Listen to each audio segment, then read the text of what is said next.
Hey, how's it going? Where we last left off, we collected a massive collection of side content. We're gonna keep that collection unfinished and just get back into story, I think.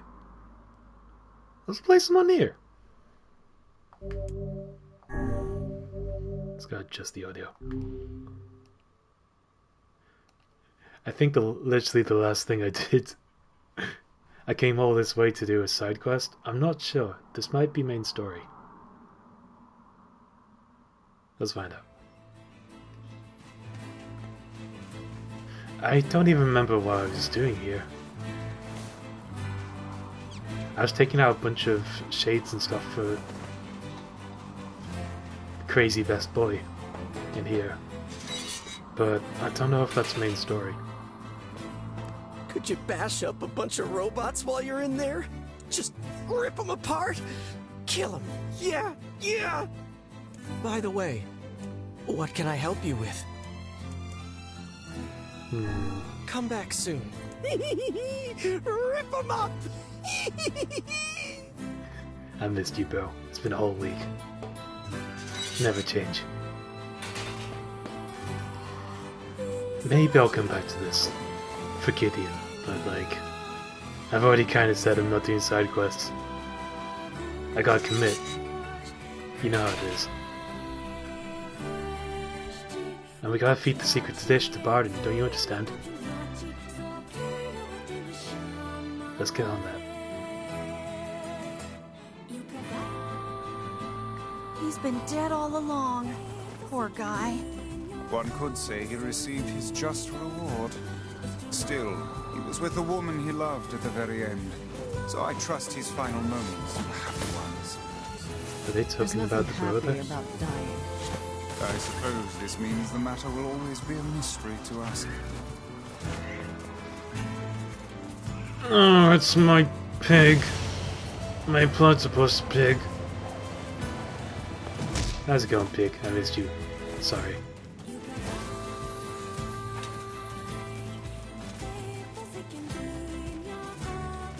I'm talking like I haven't streamed in months. It really does feel like that though.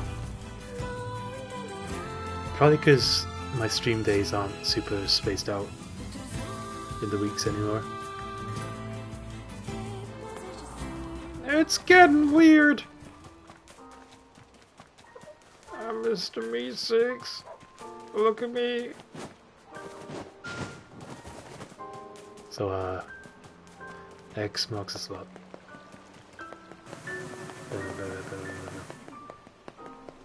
Shoot the child. Now this is Skyrim rules.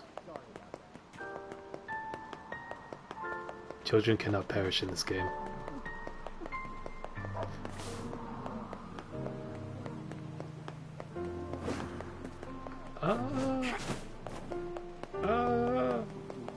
Huh.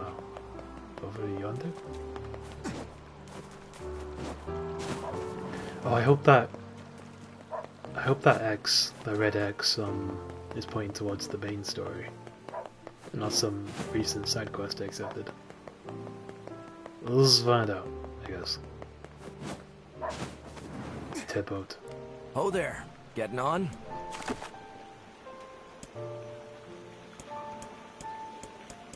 Where do I want to go?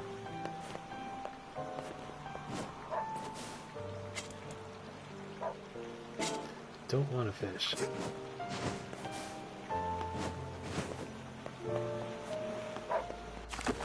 How curious. It wants me to talk to this guy. But where start we goings? Current goal, that guy.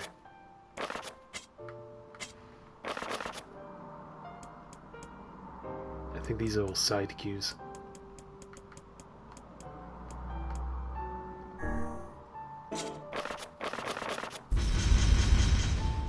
So I collected all of these.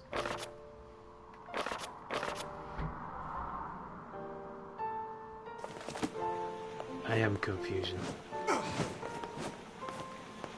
It's been so many months.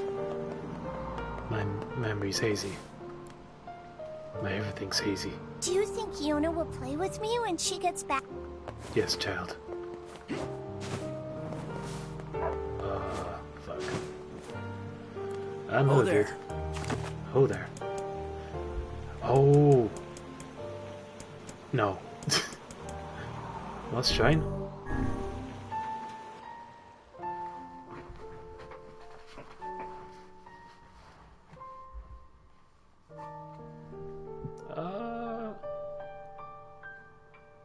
I am very lost.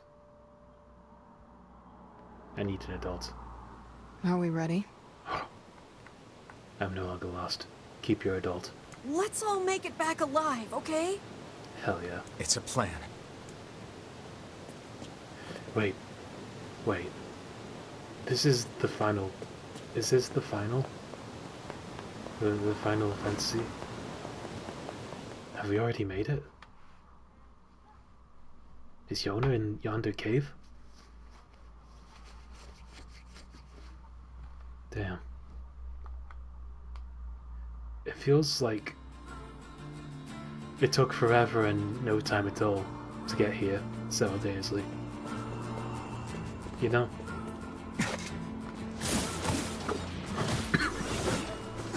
Oop. Fuck you!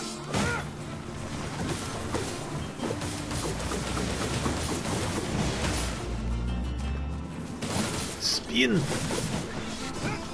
Fuck! Oh, that's brutal. Everything in working order? Yeah, I boys. don't know. I'm good. Your health is diminished. Do be You're more careful diminished. next time.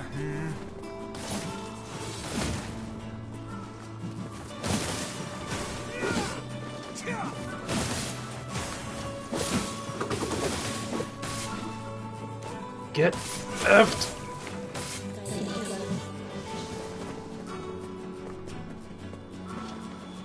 Nope. I don't know what you were doing, but no. Go dance. Stop doing it!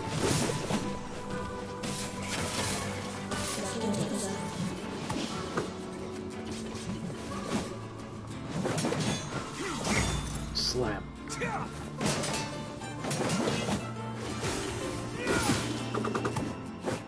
Get the fuck out of here.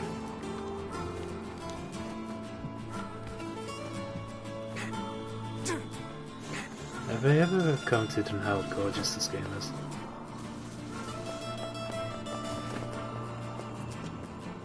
Have I commented enough? Step.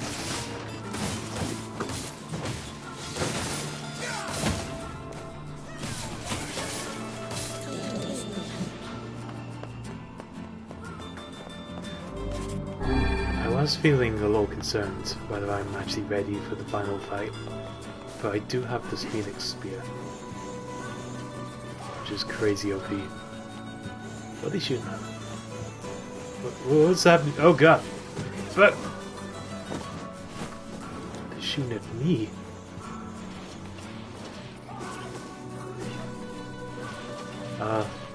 Should I keep moving? Yes!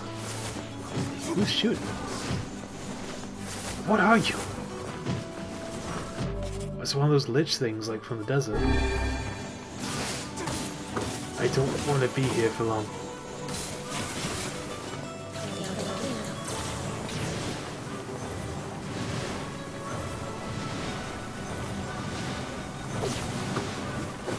Got him. I should probably keep moseying.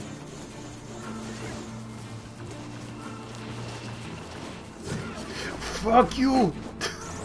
Oh my god. Is this possible? Yes!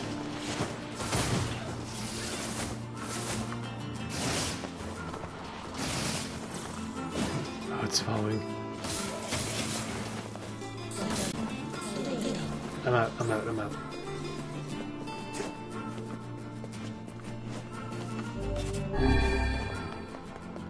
Take my herbs. Take my papu leaves. sniff him a couple of times.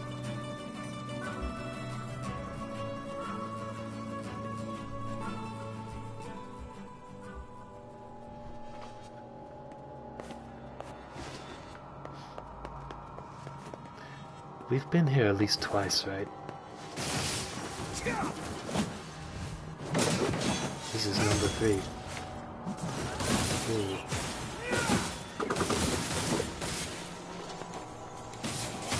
Maybe just stop these guys.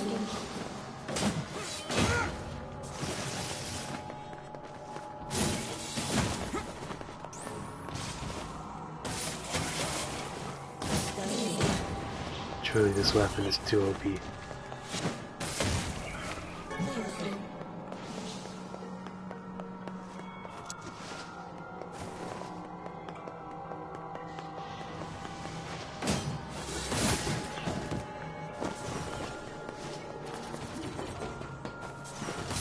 Step.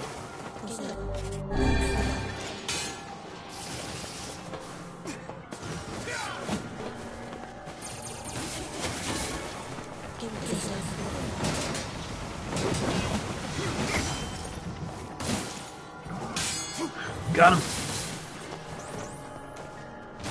I want to at least kill him with a little bit of style, you know? Give him a little something to enjoy before he perish. Make up supper. You know? All those nice things.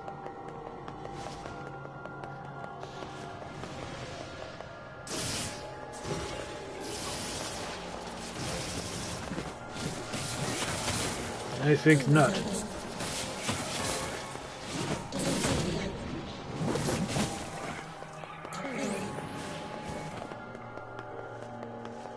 Do I just keep going up, or...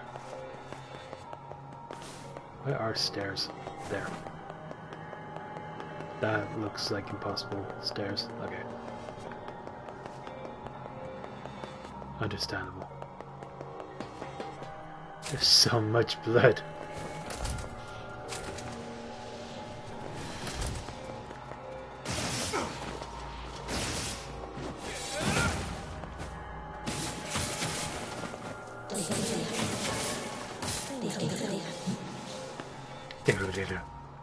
Hey, Mariah.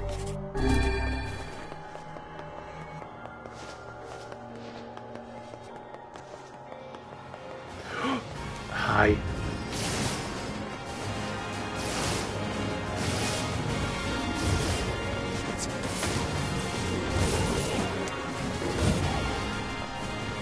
Gonna unalive you.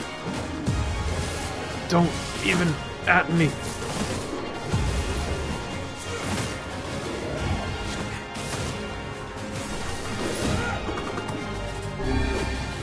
No, you!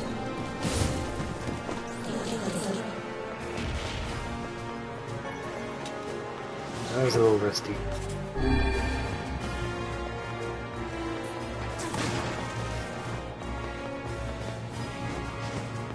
That's impossible. Okay.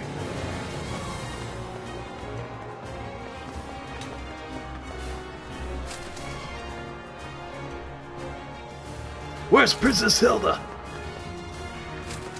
Where is she?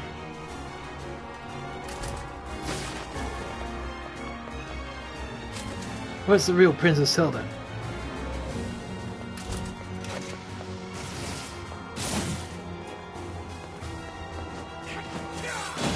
Oh, these guys don't fall for that.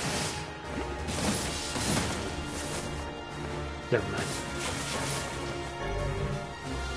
Ashoza. Not for my glass house brain. My glass cannon brain. I really have a glass house brain.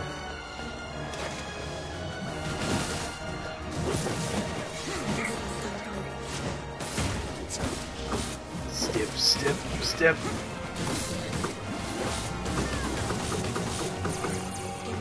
Get in.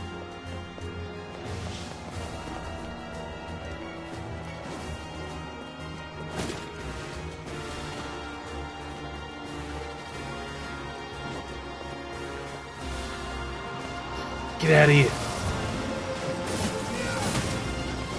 I don't like you. That's my purse. I know you.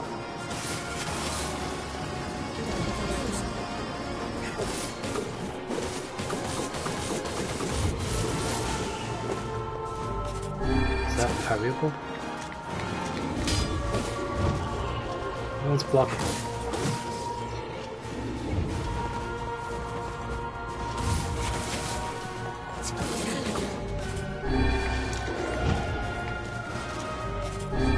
Not so sure about that.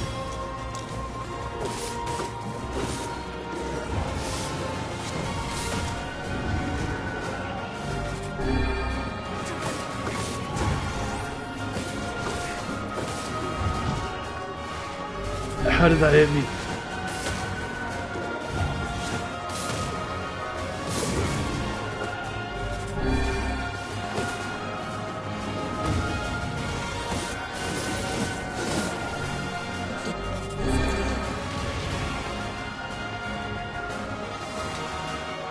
Very complex machine.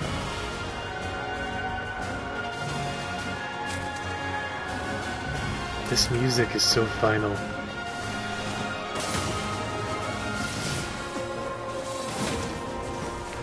I think I'm ready.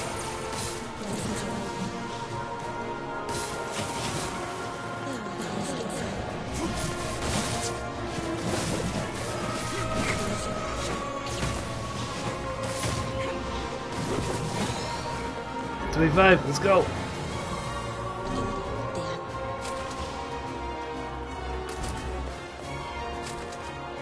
Already solved the puzzle many months ago.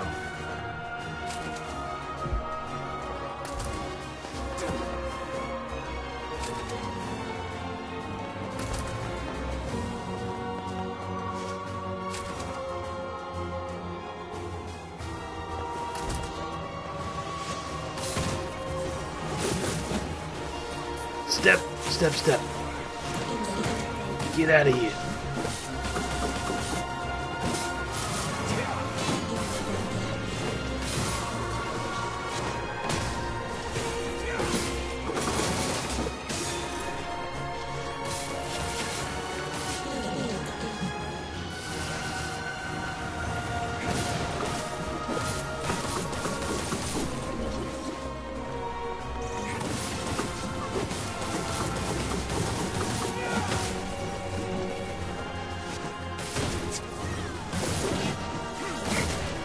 Get out of here.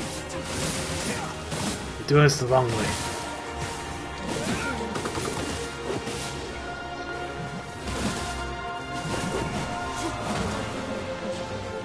Hell yeah.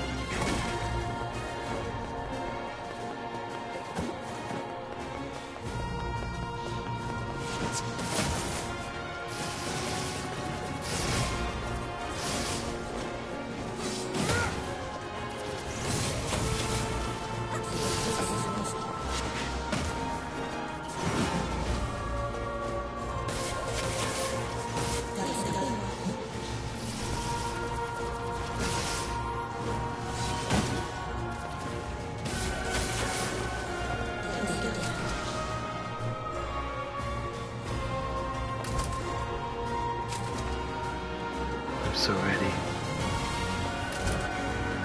Through the endless storm, I shall prevail. Oh, I actually have to move this. This looks like end of the road.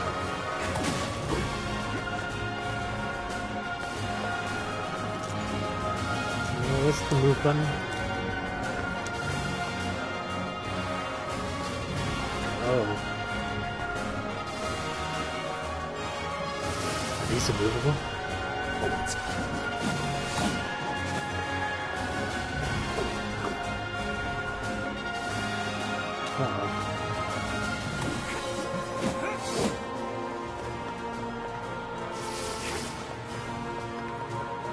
Guess they are. It looks like there's nothing ahead of it. Like there's a bunch of rocks and sand.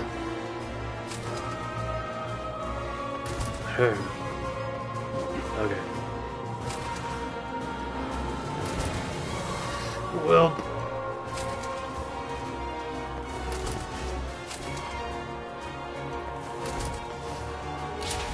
Oh shit. It's right there.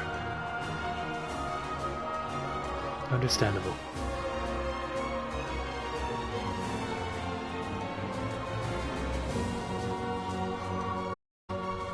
This music's so final. Oh, it's slightly less final.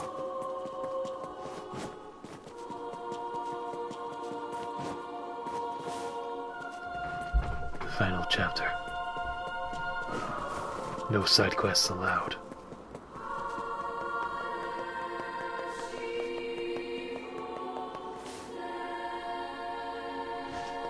So that's movable.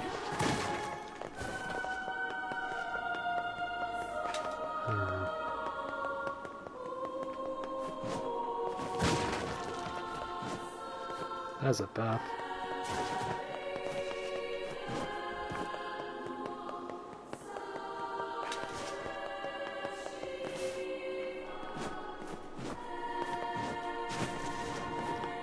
What if? What if?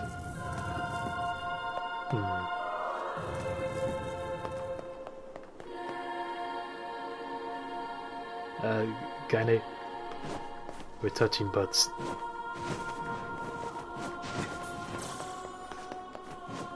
I guess that's not happening. Whatever I was thinking of that box. Fuck you!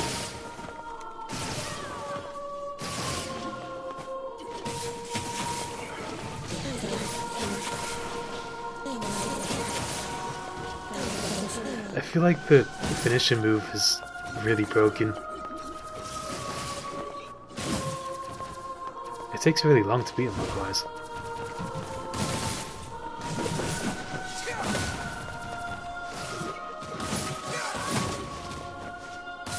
Step, step.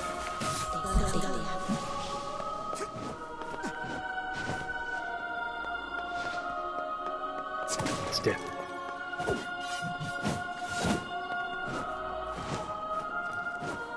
I love using that move. I got no other reason to use it. I had no other reason just then.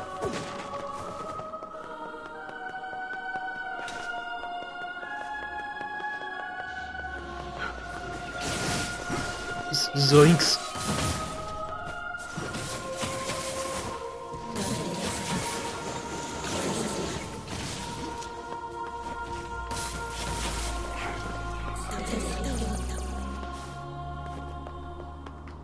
Is this the way? Post.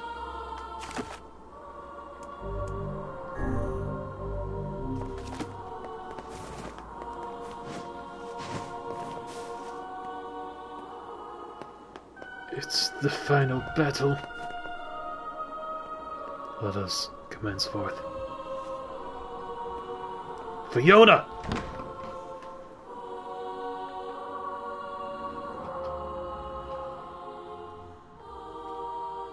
Such an ominous sight, and yet I find it strangely nostalgic.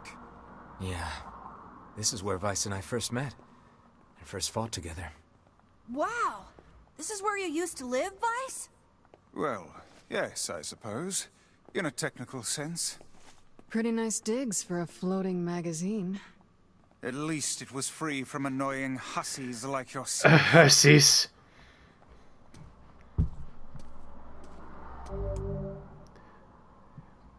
You cannot turn back from this point. Continue. Well, I think that about wraps up this stream. Yes. And now the path is open.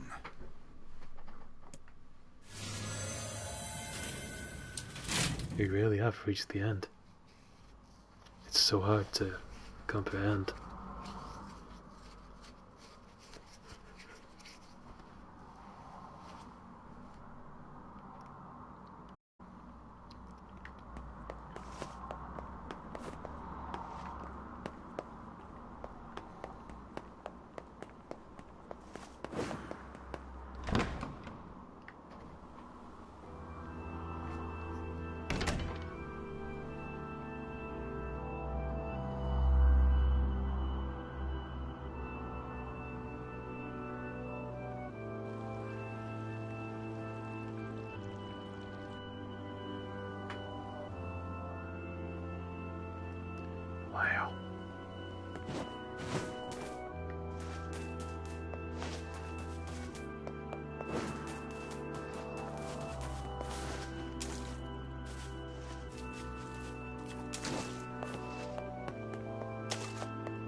Hi, Pidgeys.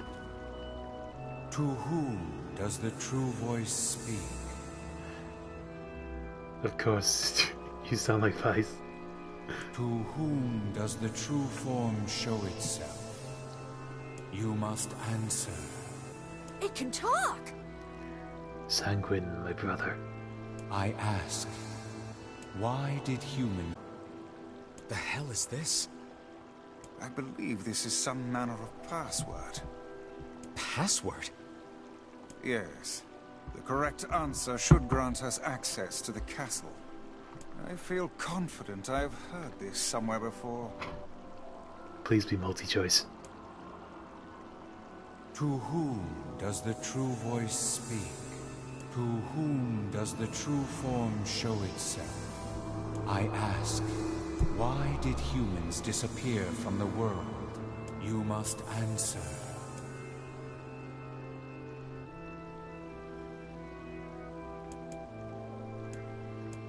Disease? I answer, because of a black disease. I ask, how can humans extend their lives?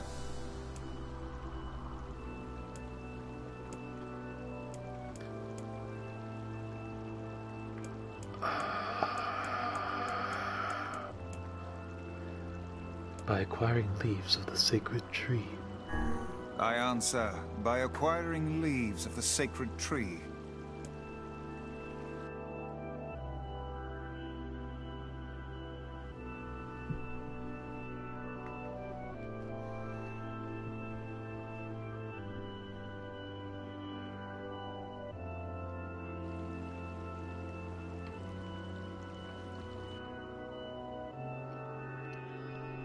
Blast. I appear to have made an error.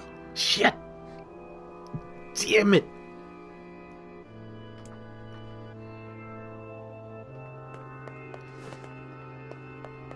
Was it the leaves? I feel like it was the leaves.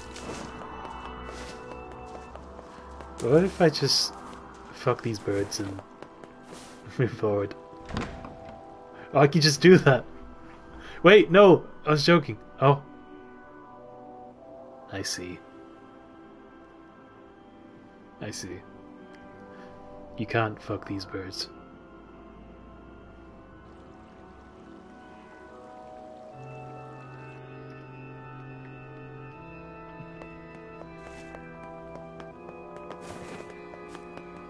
But what if I do it one more time? What if I get an achievement for that? Do you think?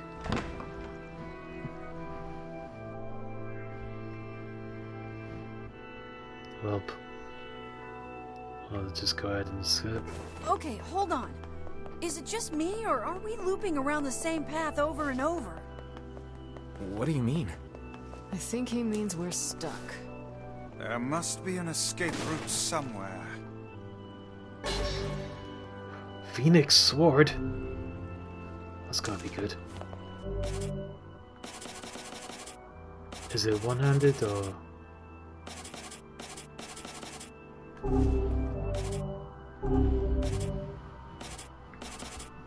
two-hander? Oh, it's the best one too. Oh, it's sick.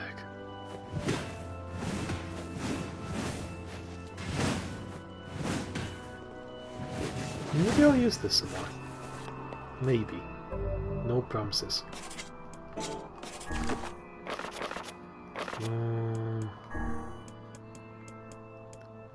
So, what words did I equip to the other one? Which was the other one?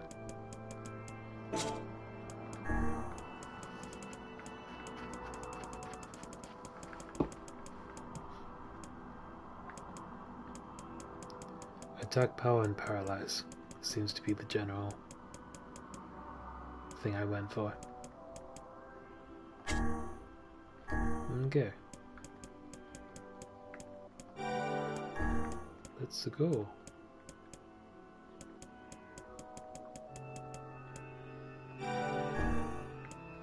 But there might be a better paralyze on now. Nope. Okay. Pahila Shura, Phoenix Sword.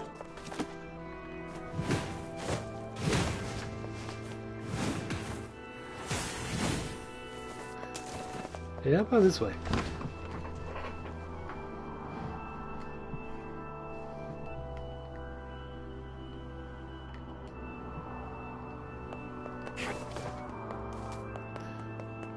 I want more dialogue.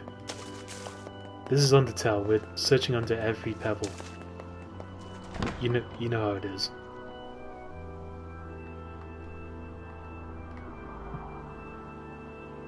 Okay. Nothing to say. I see how it is.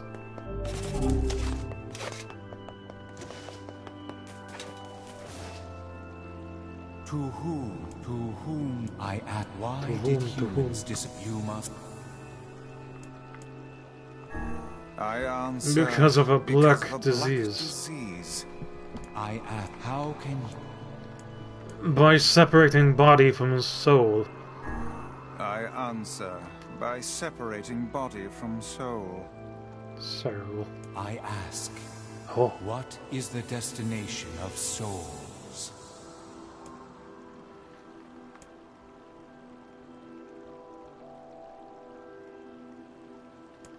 They are placed in the promised land, bursting with light. I answer, they are in the promised land, bursting with light. Oh, I fucked that up. I thought the more epic answer is the go-to, you know. Blast. Maybe the other one makes sense, considering considerations. To whom I ask, why did you must? Because of a black disease. How can By separating body from soul. I ask, They are placed in the corresponding shells. I answer, they are placed in their corresponding shells. very well. You are acknowledged as master. You may enter. First try. First try, boys. Well then, it seems the way is open. Let's second try it.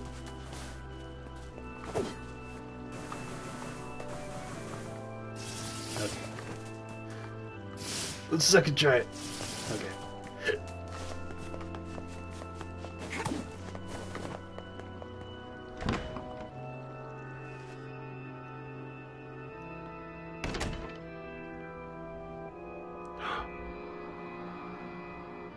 Could it be? It's the twins from your village. Popa, Devila, what are you doing here? Oh, they're giving me NieR Automata vibes, for sure. Hey, any chance you'll just go back to the village? This is a very dangerous place. Even if you can find Yona here, you probably can't get her out. How did you get here? Shh. We're asking the questions right now.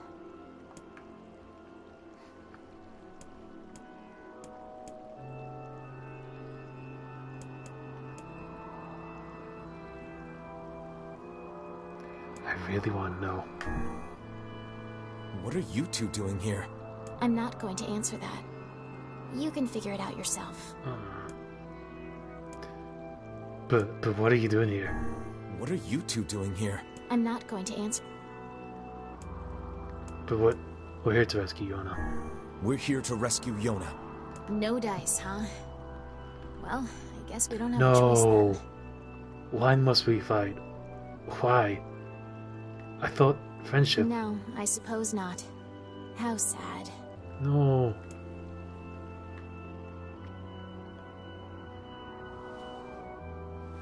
I don't understand.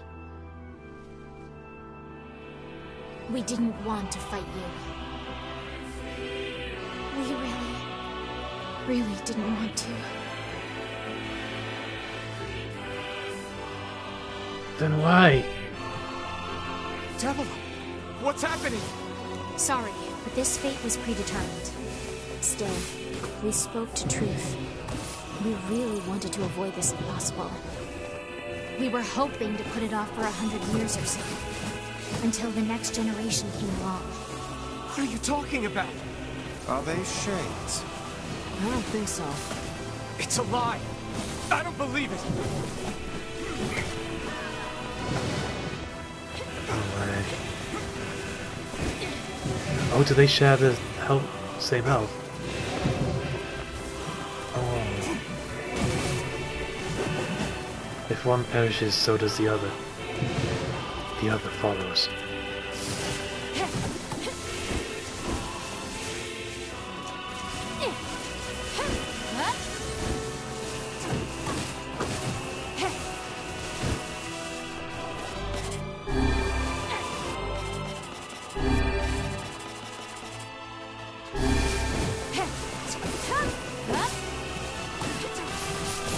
Why is this happening? Why do I have to kill my friends? We never thought you'd grow to be this powerful. This is madness. Why do you block our path? You have no cause to speak so with us, Grimoire Weiss. You are a traitor. What? What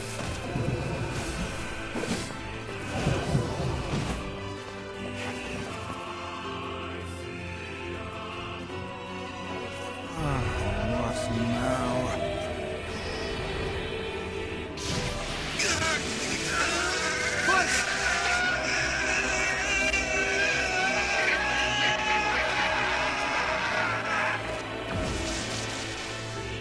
They copied my powers.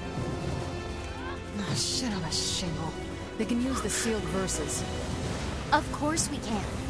The power came shittles. from us in the first place. You were simply loaned a small portion of it.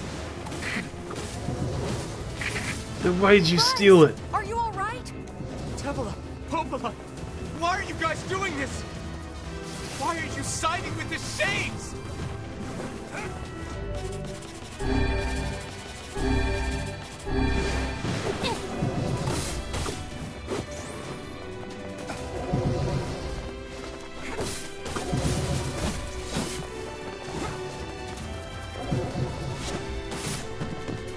Damn it.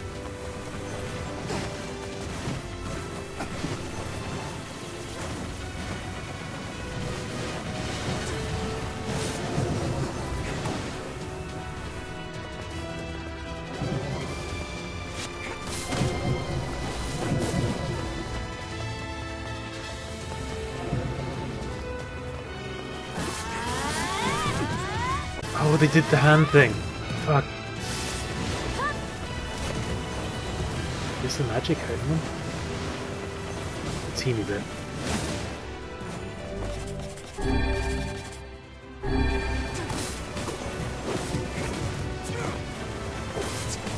Oh, Kaine's down.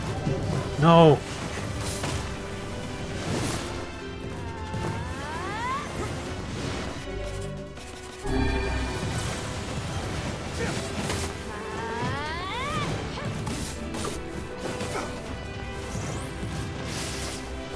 Oh, she's up. It's okay. My friends are alive.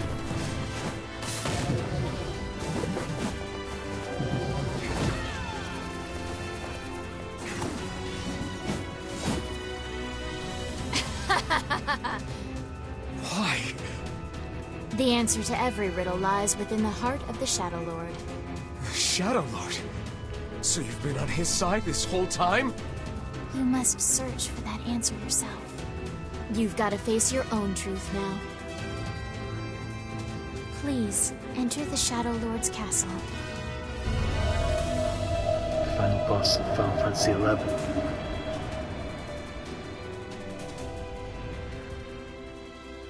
Why are my friends evil? How did we get here? Devila and Popola are fighting us. Yes, they do seem to be putting us through a great deal of...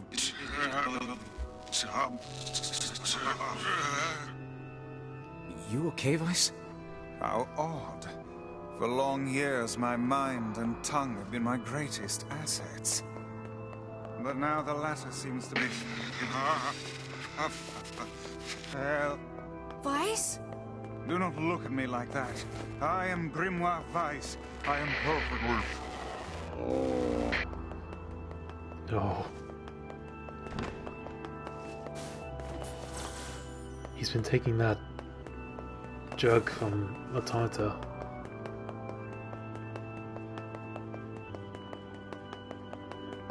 I think I hear a waltz.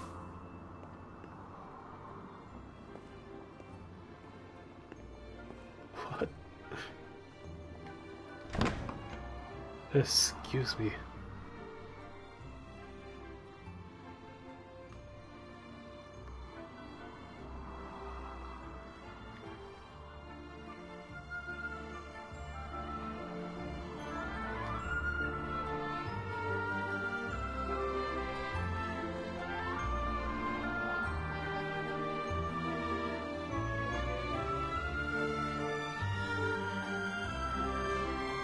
It certainly is a grand affair.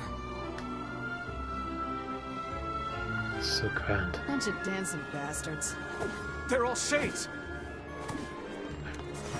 Hug! Those bastards. I think we're locked in.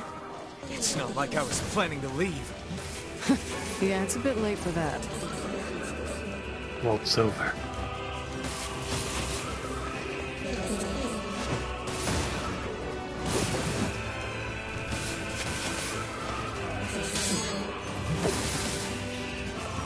Get spaghetti.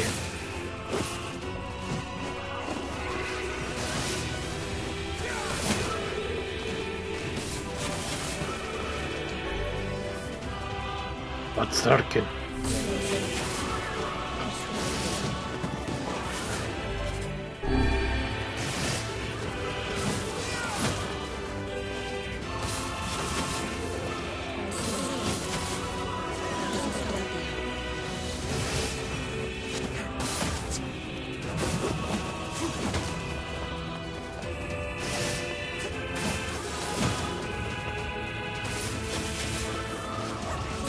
Step, step.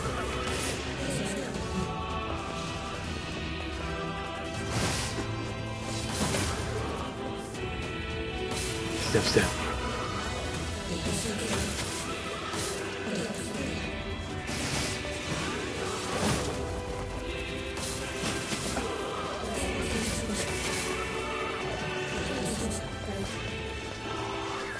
It never ends.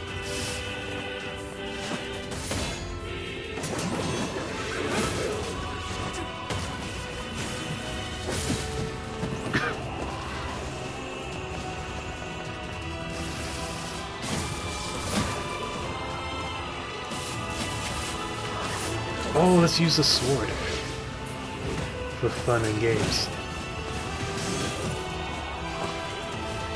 Oh god, are they powered up?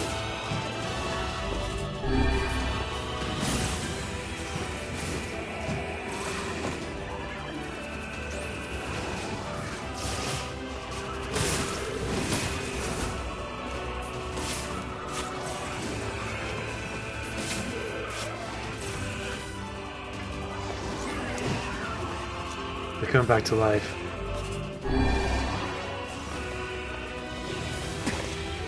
Is this your doing?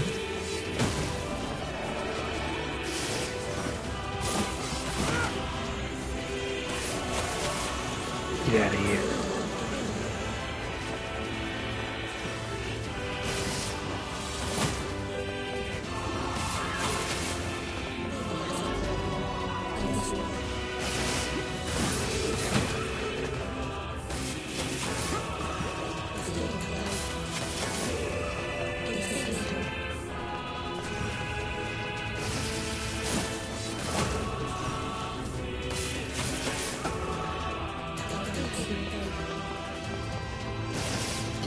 Out.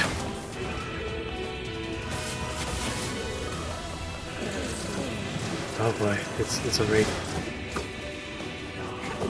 Another wraith. 2 wraiths. I know, man. This is one too many. Damn it! won't stop coming! I'll open the next door. Cover me. Oh, how I do love a good... Oh god. Oh, right. Protect the hussy, yes? Good plan. Let's go. This fucking guy. Protect Kaine for us. Oh, where's the Kaine? Kaine! Hurry! It's not open yet? Do I look like a goddamn locksmith to you? Kinda, sort of.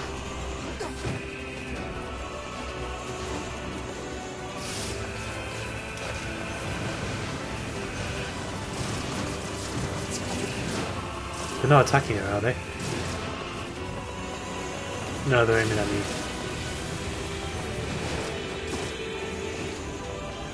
Oh, this is bullet hell.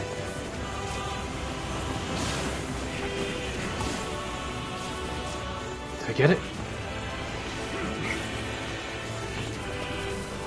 Okay, magic does work on them.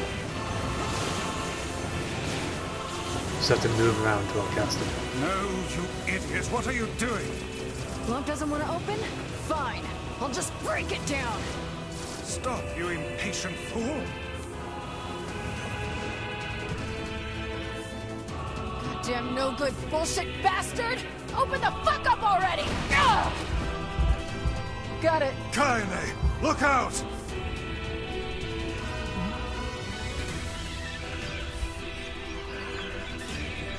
Balls!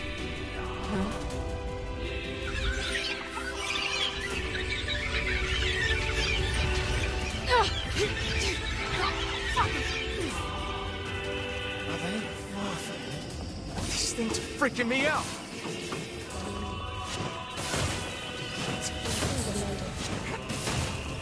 Kaine! What's wrong? We need to help Kaine. Oh, oh, oh, You okay? Yeah, but we got problems.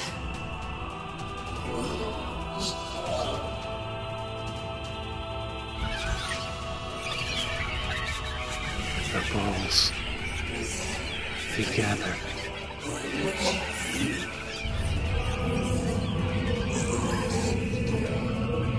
Become the ultimate ball.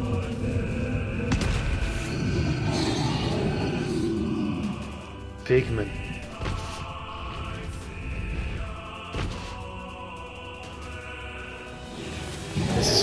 This is familiar. Okay. This asshole. Kaine? I missed what Kaine said.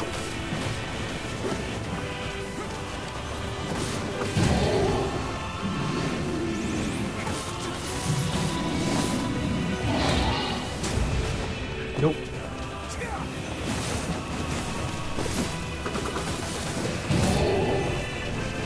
How should I know? Kaine, are you alright? I'm fine. Let's just kill some shit and move on, alright? How should you know?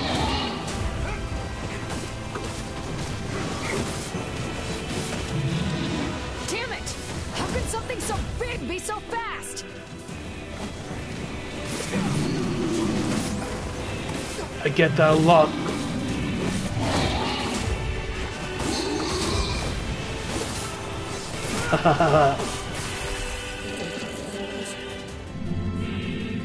Damn shit. Oh dear. Oh no. Armor board.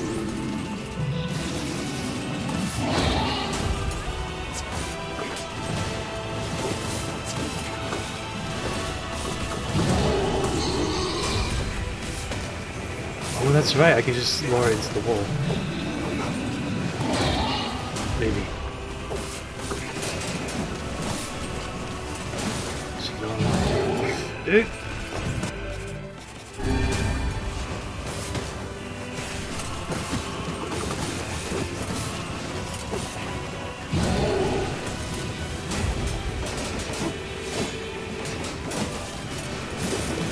all up.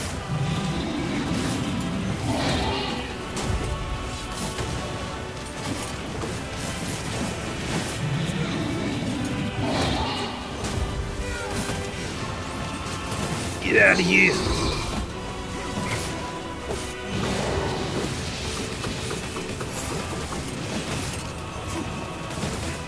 You gonna hit this thing? What's it doing? Fog. Oh no! I can't stop now. Damn it. Stay focused, Kaine. Don't fall victim to such distractions. Come on! We have to keep going! Let's go. Yep.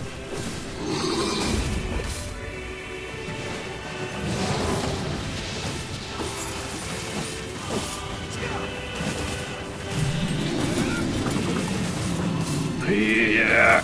This way. Move. Wait, what? Here I go. Bull! Bull, pig! Hi. How's it going, friend? A few things have happened. I just became a dragoon. That's the most important thing. But, Devil and Poplar might have betrayed us. And we had a little scuffle. And then they were like, you must now face the dragon, the Shadow Lord. So, interesting stuff. They've shown their true colors. It's very cool, but it's also weak. Well, Up here! I guess I don't need to be a dragoon. Also, they electrocuted Vice, so he's kind of malfunctioning a bit at the moment. Or he has been. How can we deal with this? Yep, still malfunctioning.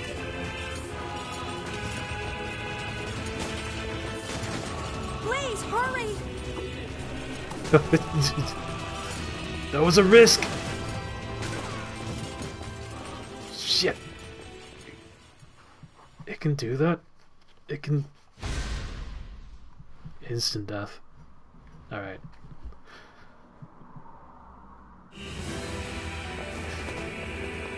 That never happened. Let's pick up the Dome Spear.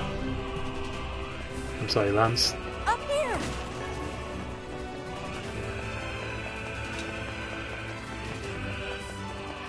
So... I think we've nearly finished the game, dude. This seems really final. It feels like it's taken both forever and no time at all to get here. Please, hurry! But here we are. What journey?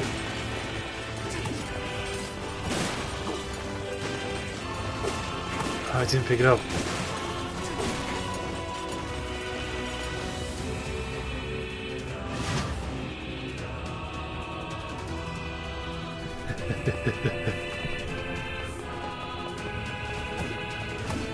Damn it, I can't get it open.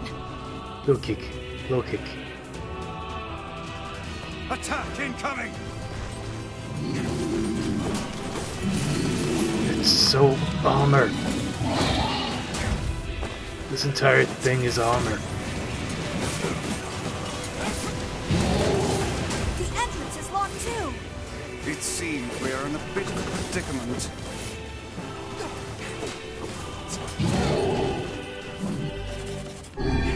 Give me strength. More strength. Strike the beast while it's down.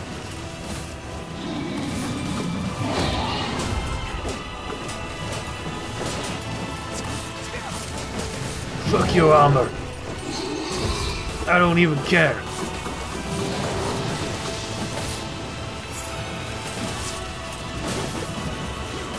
Oh yeah, also this thing can come back to life whenever it feels like it. Always my favorite kind of boss.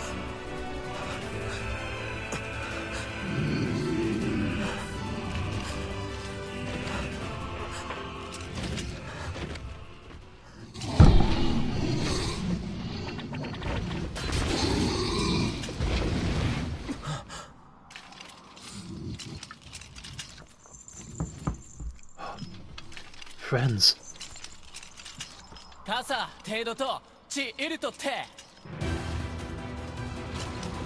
The king. Oh my god, I got such a big party now. Let's go.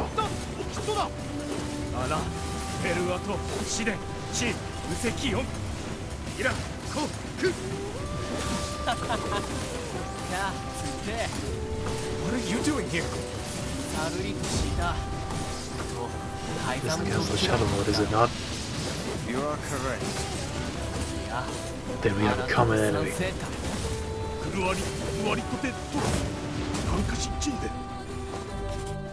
But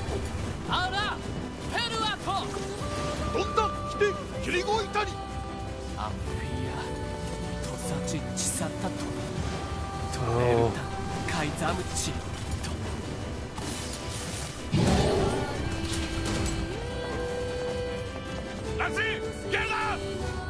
Let's get the fuck out of here. hey, stop! Let me go! I mean, I don't want to go. Damn it! Stop. No!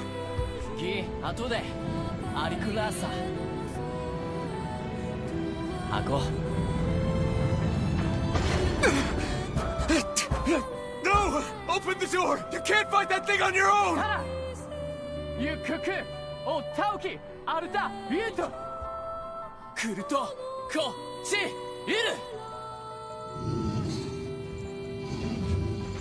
I don't want to leave my spear friends.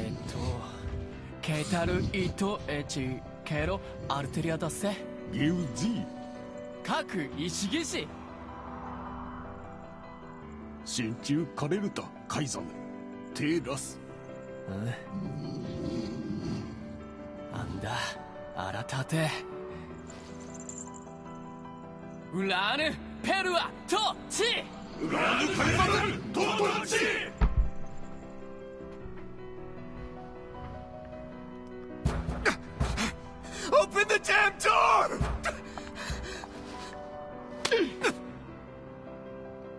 Knock it off already. Let's go. Kaine. He's fighting for you.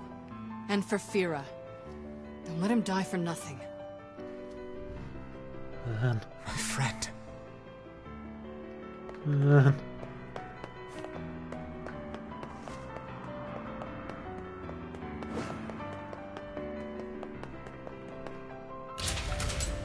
We're doing this for the king. And my sister also.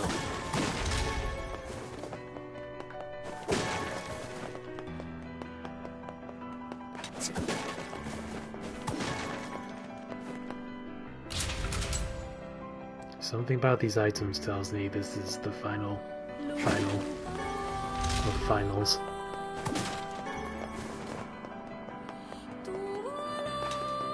Let's do this.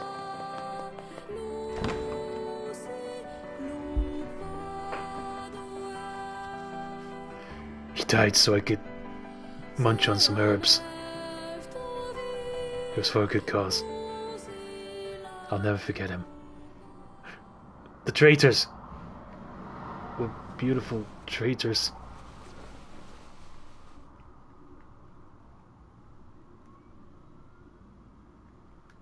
I hate them now. Devila. Popala. Oh, look. You made it. We've been waiting for so long. Why are you doing this?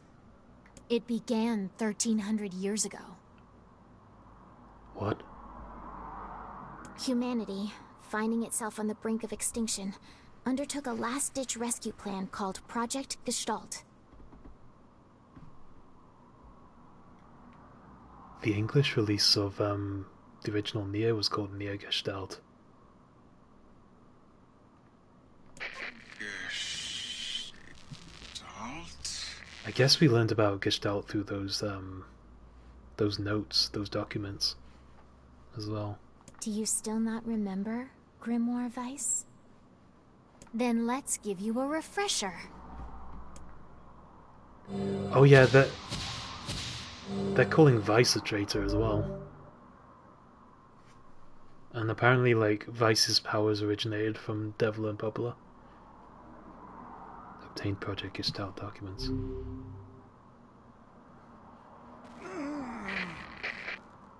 Weiss! My mind.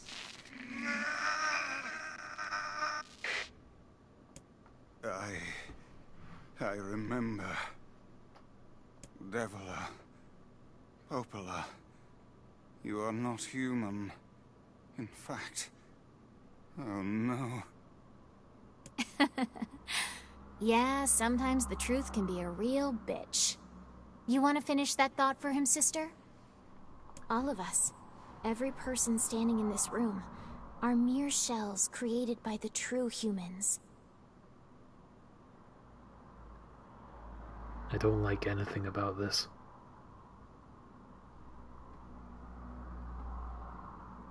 We're all shells. Barden. Yona. What are you saying? You still don't get it? You aren't human.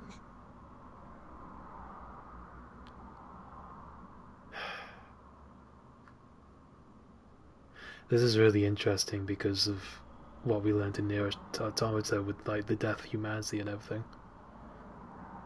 Even here, already. So then humans, I mean the true humans, are extinct? So they died 1300 years ago from when this game takes place. No, they still live on. You know them as shades.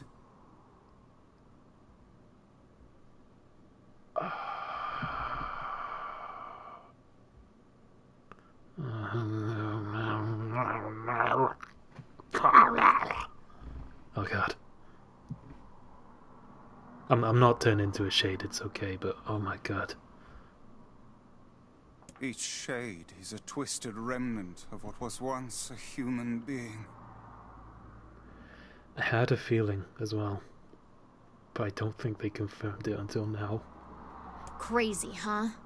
Now let's skip the part where you stand there with your mouths agape and just get down to business. Wait! Sorry, but we're gonna be needing that shell of yours. The rightful owner has been waiting for a very long time. Please don't be angry with us. We are only doing our duty. Our endless existences have a single purpose: to control the lives of others in accordance with the will of the true humans.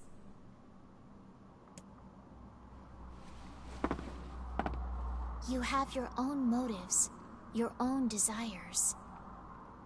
And we have ours. I fear it really is just that simple. Is the entire village just shells? Don't speak such foolishness. Sorry.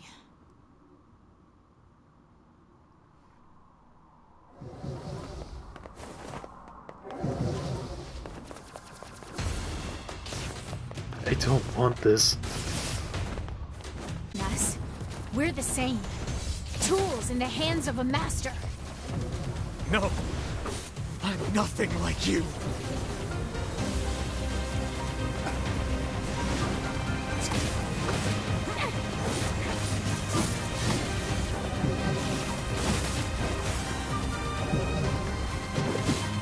Damn it.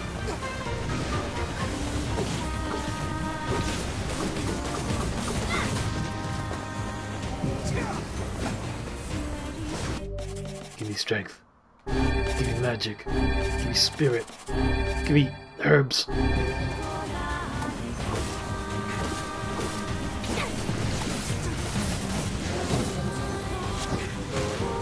Most important, give me herbs. Fuck.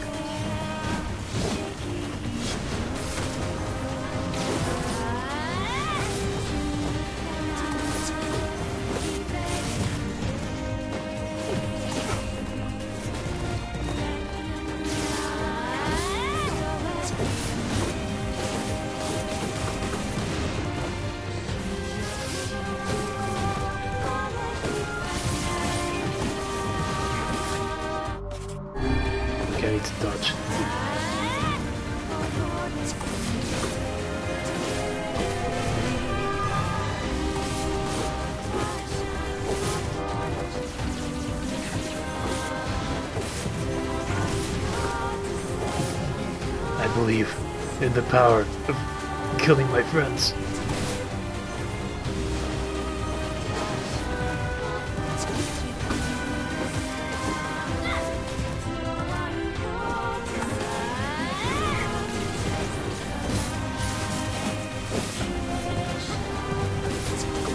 I believe in the power of killing my friends.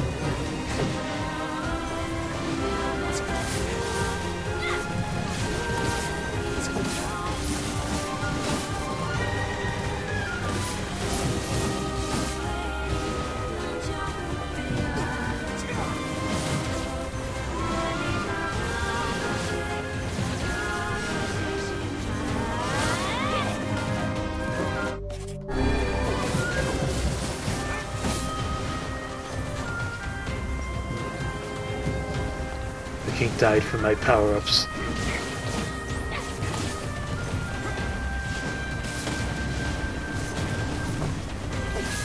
I won't waste them.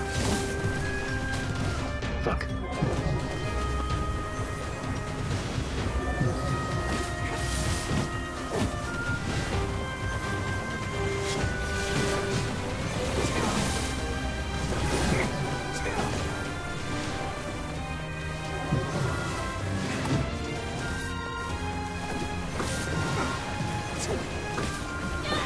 Remember when I said the final boss would be my Wi-Fi? Devila? Devila? It turns out the true final boss is sadness. Regret. Pain. Popola. Are you crying? No! Don't die! You know, Popola, I understand now why we're twins. It's because we were born without souls. Devila, I can't stop the bleeding. Oh God, I can't stop it. This world is too lonely for one without a soul. There's too much emptiness.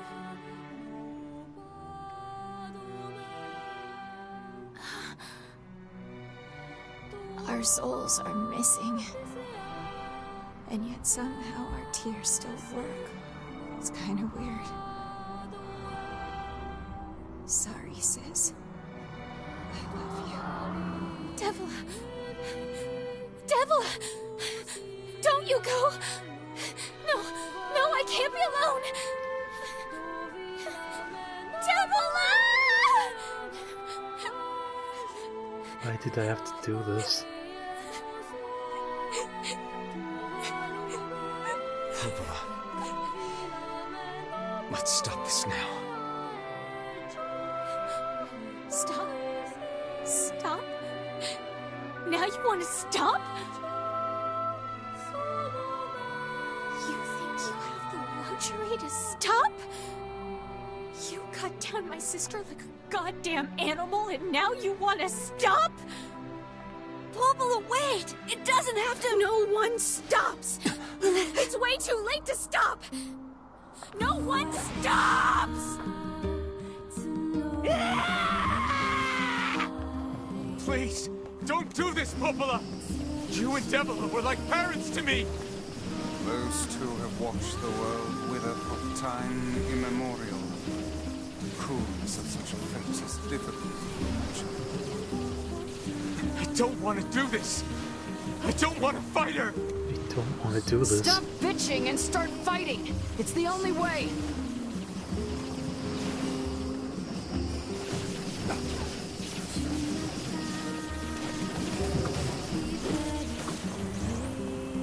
Music.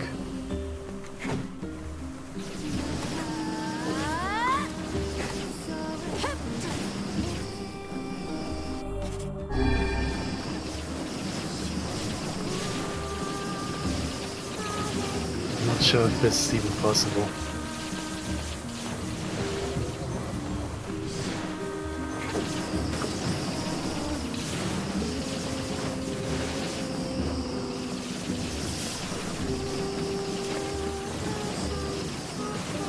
god. Why?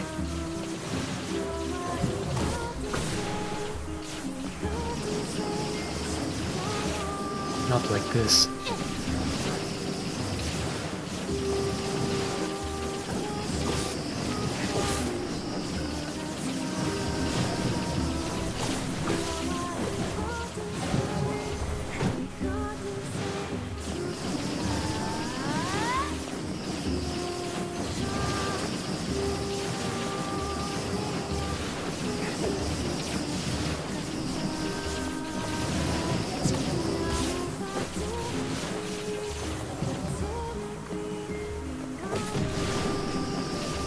Oh, there's no window.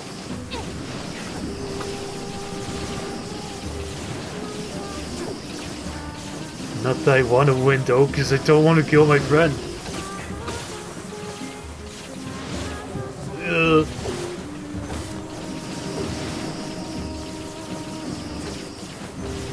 I don't know if I'm landing a single magic on it.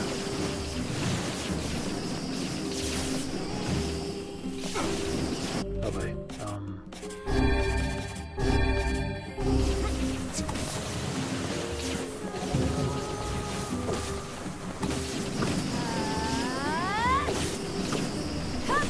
I got it.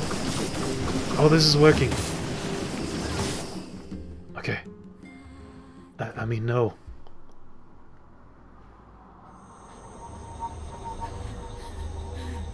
No stopping. No stopping ever.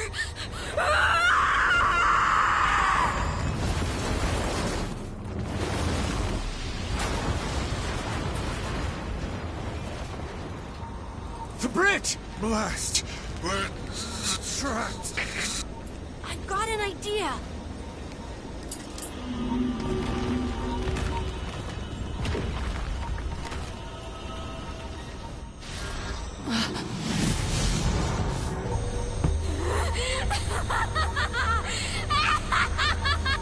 Oh no, she's become we're Nines. done for.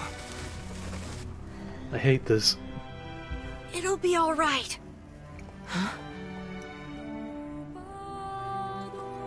You know, when I was young, I hated my eyes. And now that I'm older, I hate what my body has become. But there's something else there now. Something like pride, you know? I mean, without all this, I couldn't have become your friend. Goodbye, my friends. Thank you for everything. Emil. For so long, all I could do was destroy. But now, I have a chance to save something. No! Now get going, okay? Emil. Don't worry about me. I'm gonna be fine.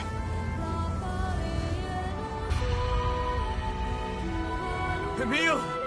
Emil! Emil! You jackass, get back here! Emil!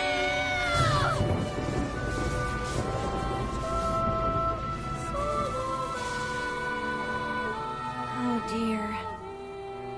Kaine's so unstable, and Vice can't stop arguing with people. I hope they can hold it together once I'm gone. Well, I guess they'll just have to learn.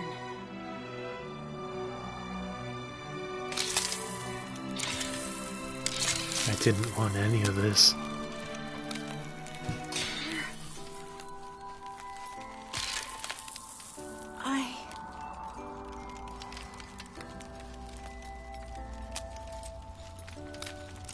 I want to see you again. I want to see all of you again. Just one more time.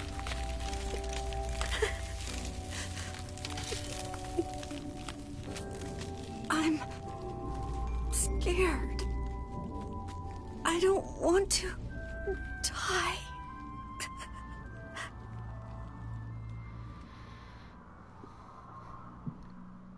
No, tears abandon this stream. I'm not tearing up.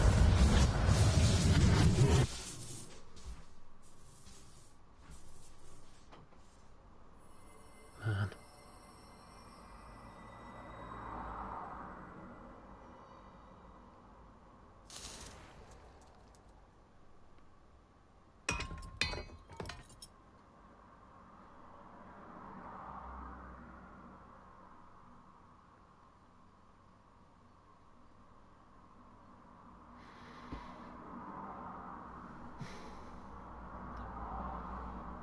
All our friends are dying.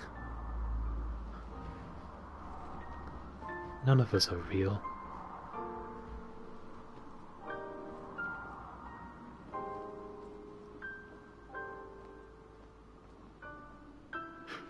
Oh, I remember this fucking guy.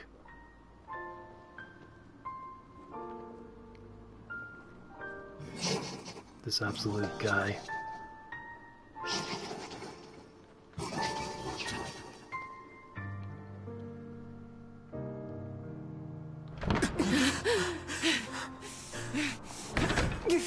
This demonic mumbling guy. It's been 5 years. 5 really quick years.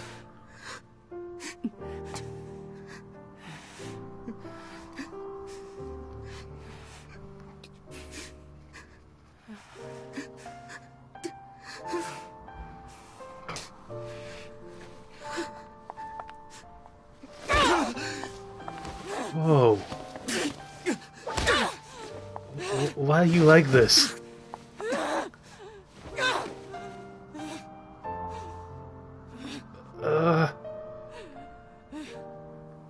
Why is this you?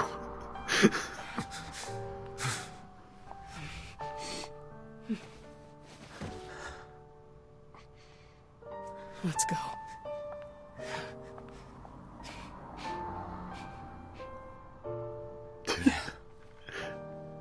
I know, right?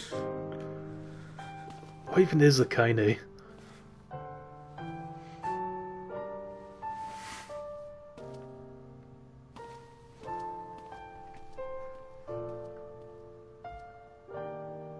Call me weird, but I'm not sure if he deserved that.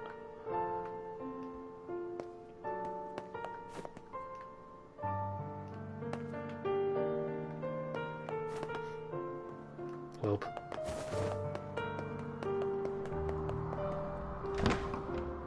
Let's go, friend. Air quote, friend.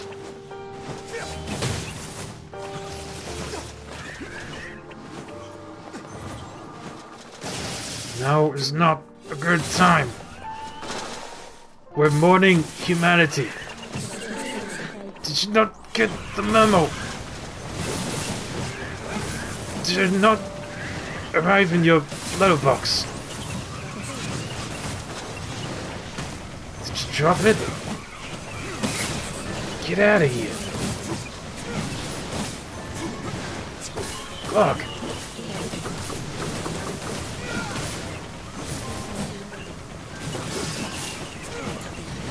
I'm so done with these once human beings.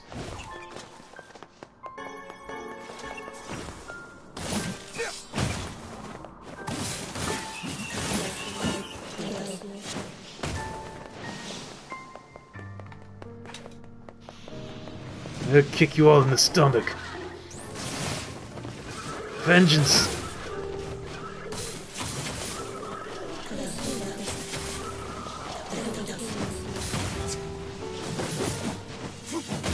I will acquire it.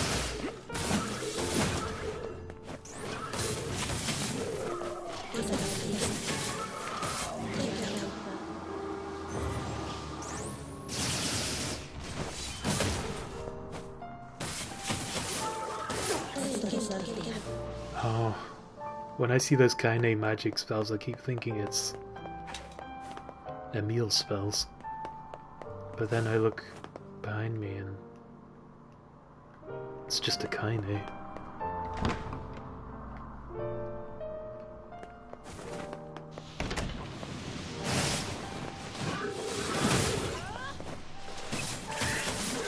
Oh my god. Oh, physical strength.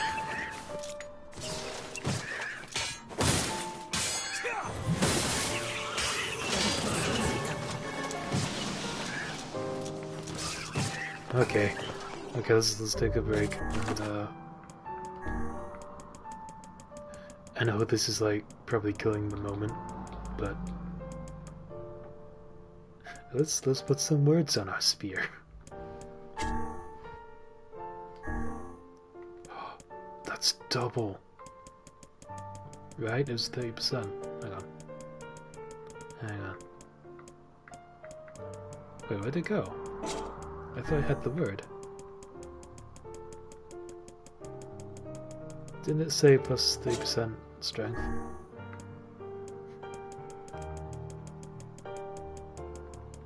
Oh. Ah. Help.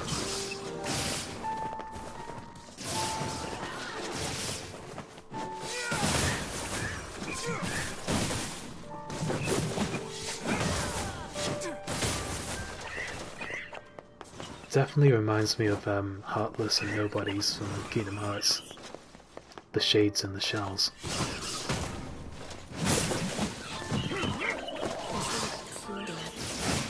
When someone loses their heart, both the Heartless and their empty shell is formed.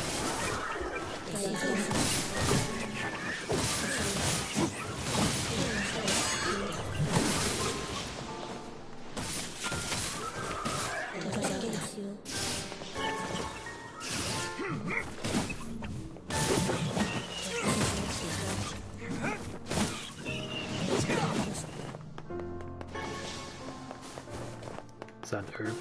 Yeah.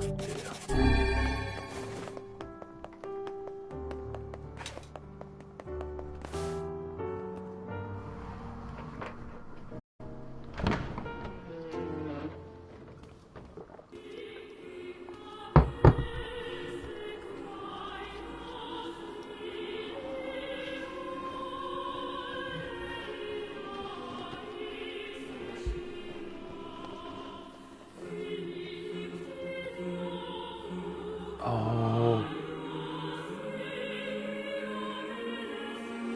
Yona! It's my shell sister. And it's this bitch. I don't think we know who or what he is yet. Other than the final boss.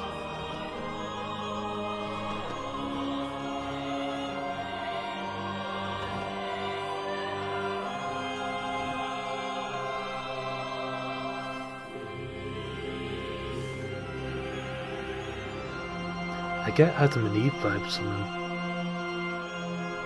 This ends Kind of. here. Strike hard. Hold nothing back. Oh, I forgot about the book.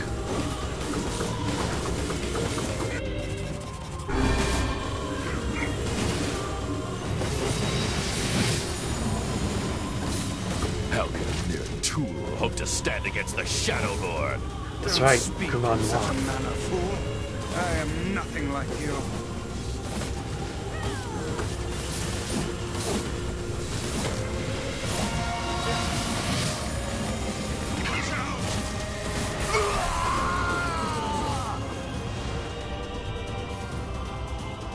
Did we win? Be careful! I know!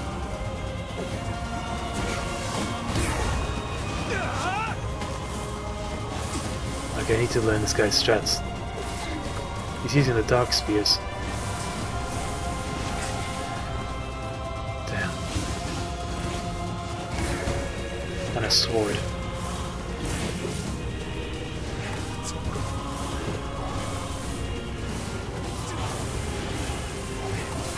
God, he's so tanky. Okay, stab him. No.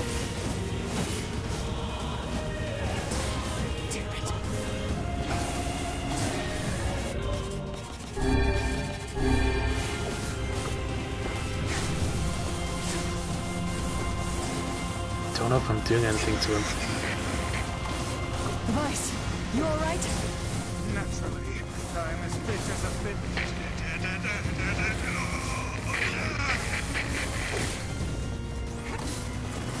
That's very fit.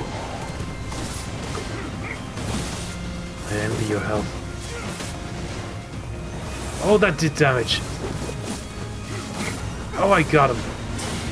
Shit.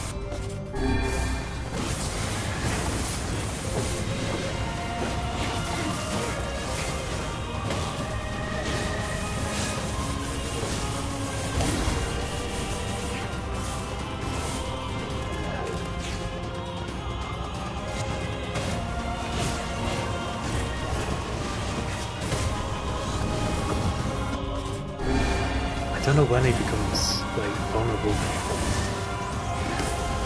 Susceptible to damage.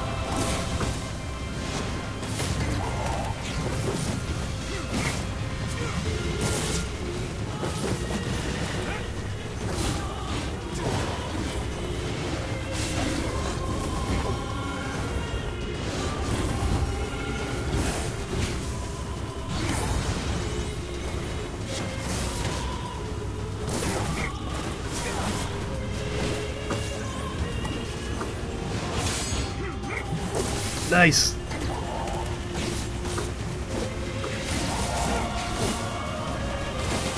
Let's go!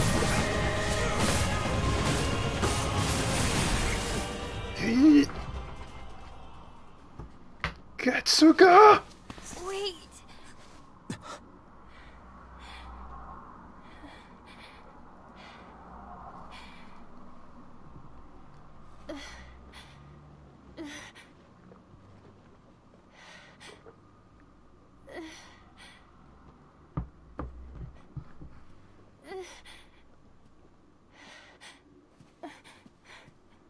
Brother? Yona.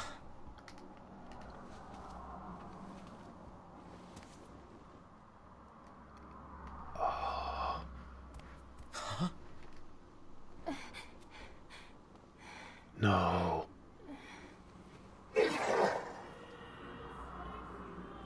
Don't even. Please, just stop. I don't want You thought to so? do this anymore. I don't need someone else's body. I don't want it. I guess that makes sense. There's another girl inside this body. I can hear her. She won't stop crying. She says she wants to see her brother. Yona's been possessed? This girl loves her brother too, just as much as I do. It's not right, you know? It's not right that she can't see him.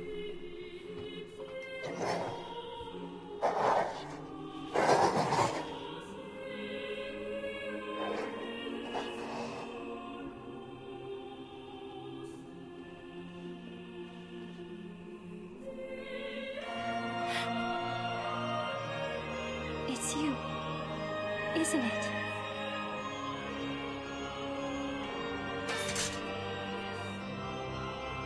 Wait. Yes, it's me.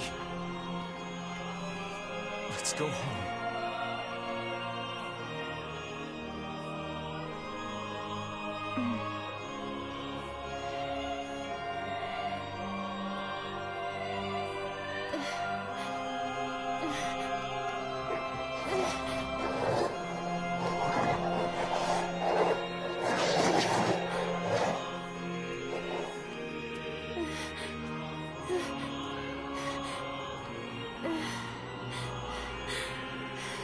Let's be shells together.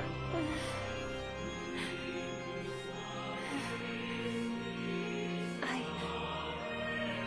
really sorry. I don't know what to. I'm so very sorry. No matter what. Just know that I love you.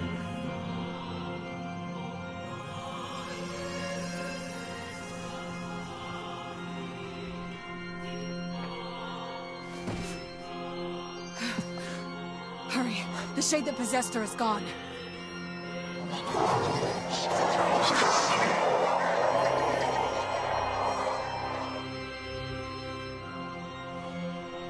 I'm actually really confused. Cut! Watch over Yona for me. You never understand your sadness. You think I'm gonna sympathize with you?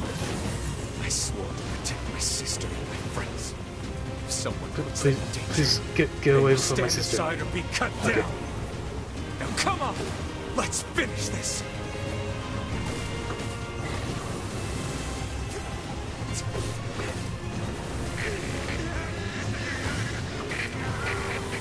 Vice, what's wrong?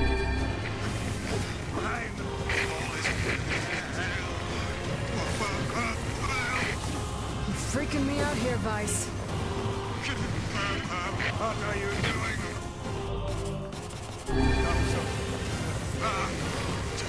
Do it! Strike the killing blow!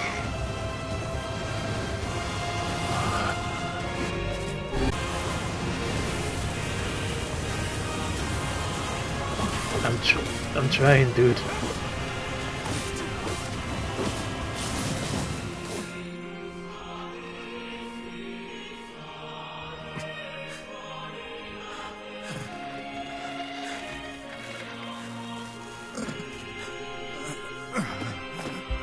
No bother.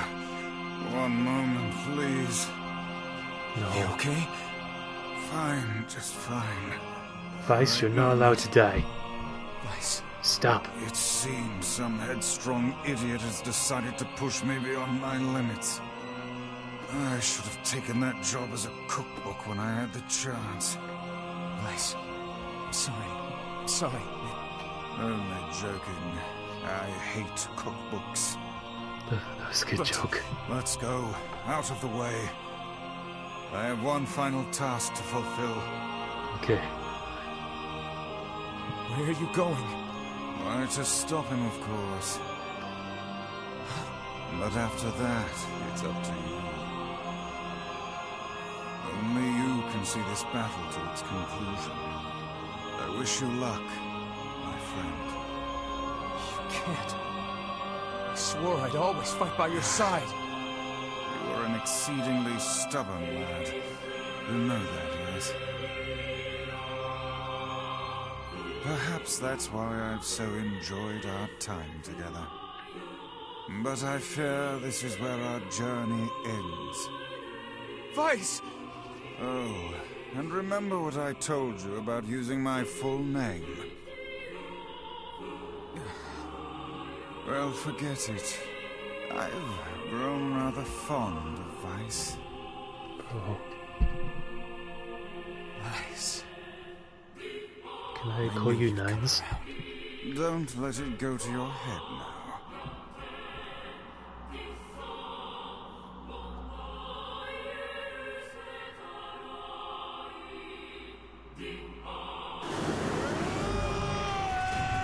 Vice has lost all of his powers.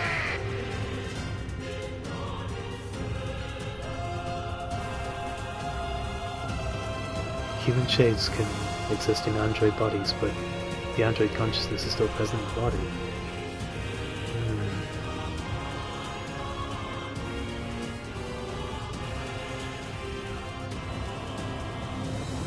That's wild.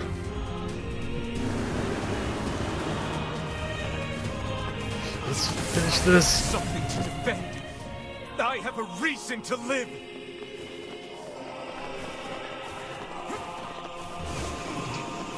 Shut up.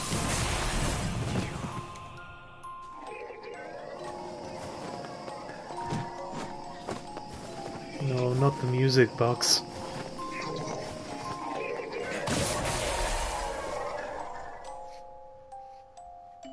No.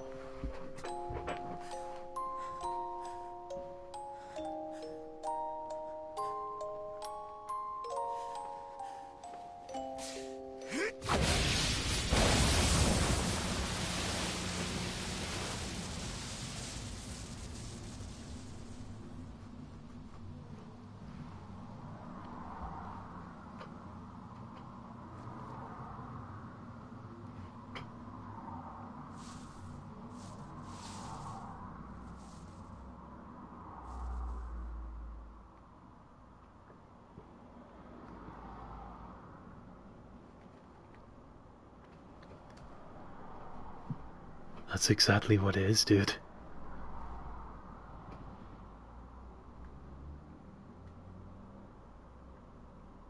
Good thing I didn't get super into the mobile game. I'm sure that's another tale of sadness and losing friends one by one.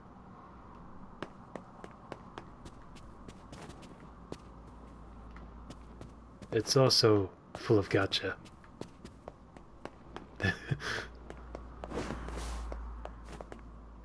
Which is the true tragedy.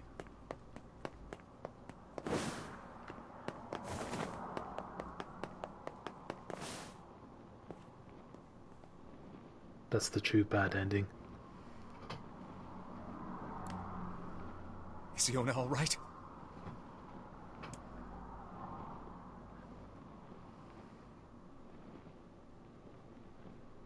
Oh God, no.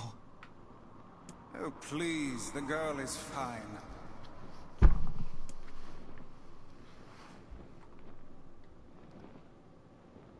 Vice?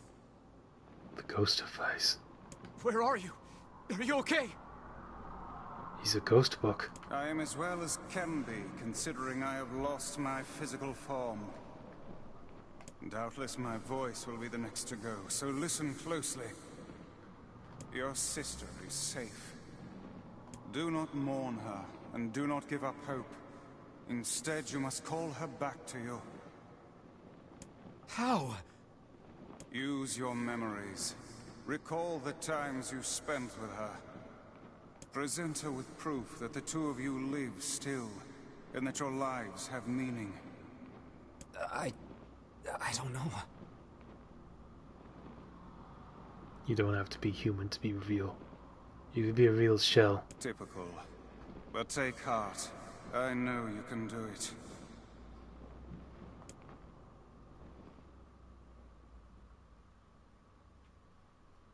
What's my favorite food? This is how Mount Mercer does resurrection rituals. He remembers the favorite food. Cookies. What's my favorite book?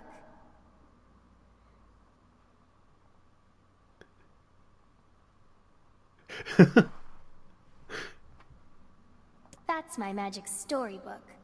I'm glad we're not getting like multi-choice options to choose. This is really kind of her to like kind of answer her own questions. What's my favorite place? Home with you. Aww. Bro. Sister. What if we just got the bad ending? Like, do you like cakes? Wrong. Like, everyone goes to hell. Bad ending. What's my favorite flower? Just imagining her going wrong.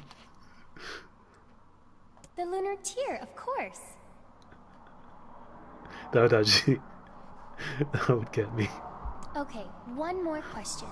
Let's take this seriously. Who do I love more than anyone? Is it Barton?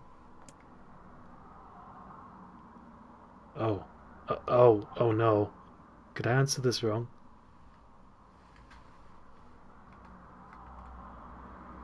What about his evil alter ego, Nodrab?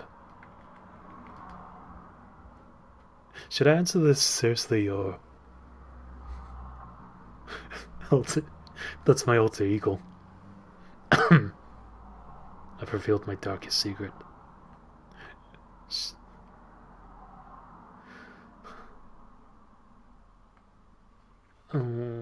It's important to love yourself. Huh?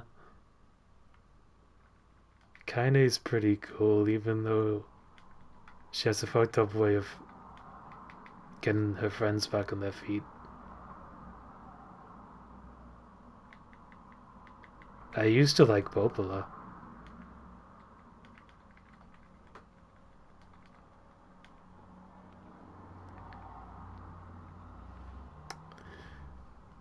don't know whether to answer this seriously or not. Because I don't know if I can go back. I kind of want to see what happens if I don't, but also, will I ruin the emotional moment?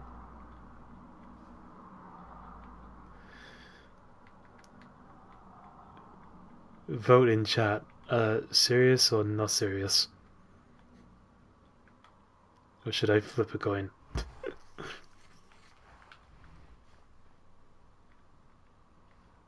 Pardon or no drab?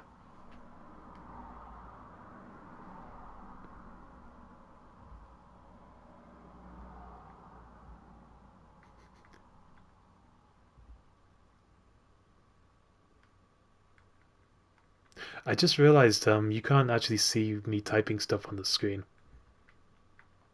And that kinda ruins God damn it. I thought you could see me typing Nodrap and Devlo and Popolo and Kaine.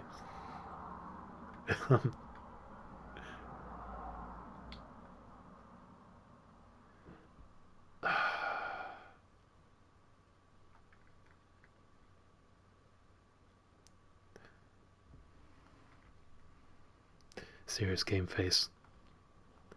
Who do I love more than anyone? Pardon. The one boy.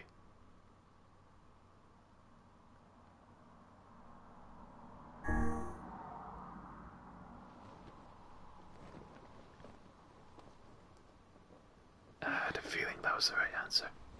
But... Is that you?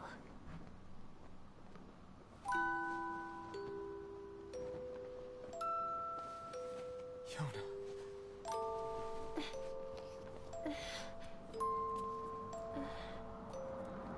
Is this my body? Yes, Yona. It's yours and yours alone. You look bigger than before. Like you've grown up. Well, yeah. I guess you haven't seen me for a while. Have I been asleep this whole time? Something like that. It's almost like I'm a princess from some fairy tale. Oh, Yona. I'm so happy to have you back. Me too. Kaine. You and your sister. You have a good life, Kay? Where are you gonna go?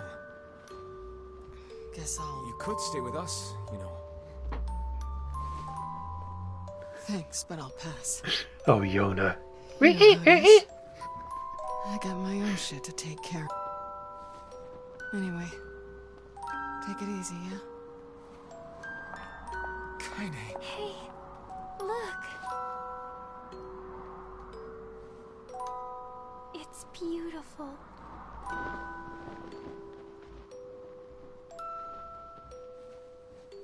For the longest time, I heard someone telling me how they wanted to see the light.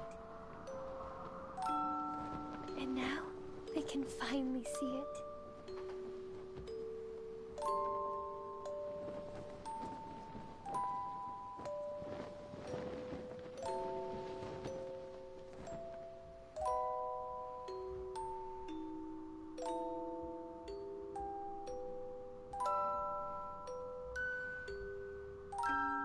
Yona is incapable of giving damns.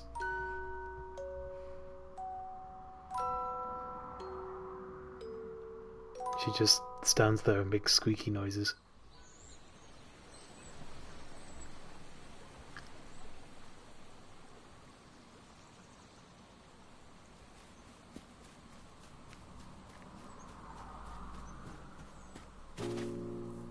Aww. Look at my little guys.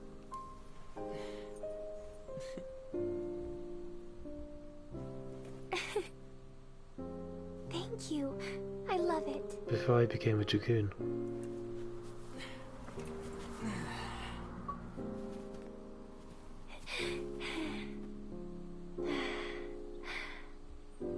It's so sunny today. Yeah. It sure is.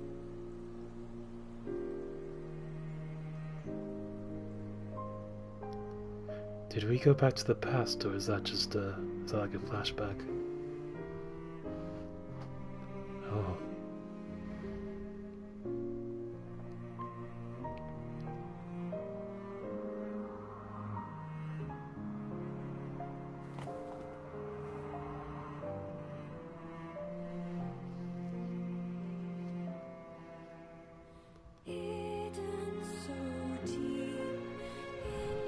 Oh.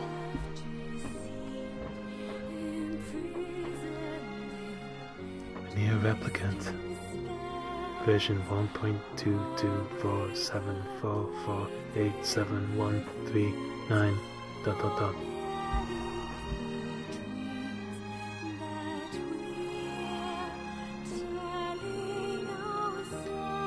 I guess so?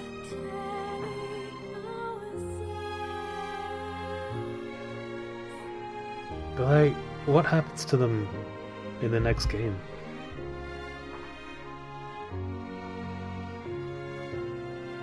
Because I guess not even the shells exist in Automata. They never mention shells. Just androids. And the shades are gone too. It's just androids versus alien robots.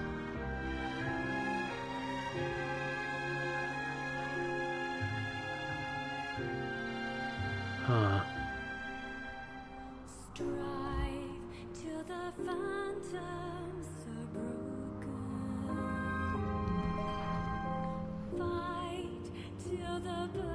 Well, I'm really glad we got to finally play this. I've always been super curious about the original game, seeing as Automata is like one of my favorites of all time. Ever since the beginning of lockdown. I feel like I still feel like I started playing that game at the perfect time. Yeah.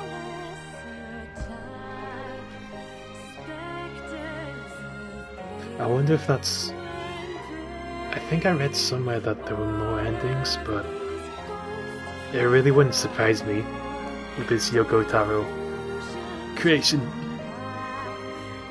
Maybe this unlocks more story and more endings, or maybe this is it. I don't know.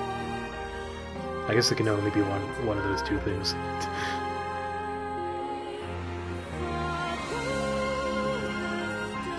Lord Bailey. Liam O'Brien. Wait for it. Where's the other guy?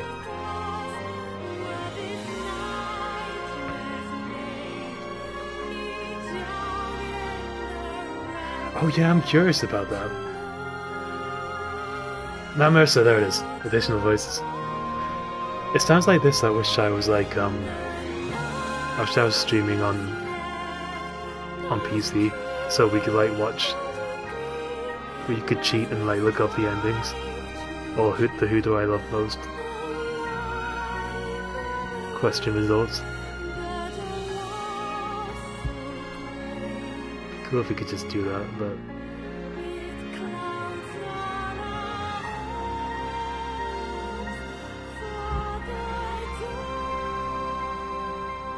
let me know if you find interesting stuff.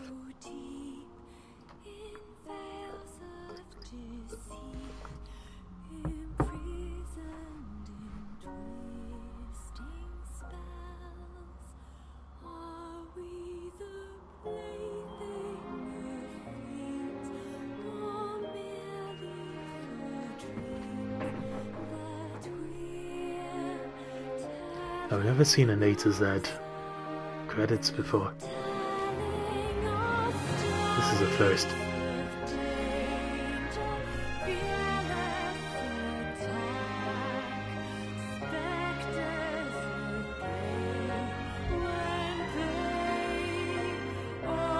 It's hard to find.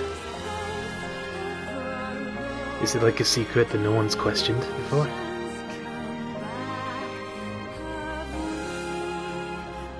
It's so interesting though, like, what else could happen? if I typed Nodrab. I'm gonna type that name out because it wouldn't show up, like the PlayStation keyboard wouldn't show up. This is what I was considering typing. My evil alter ego.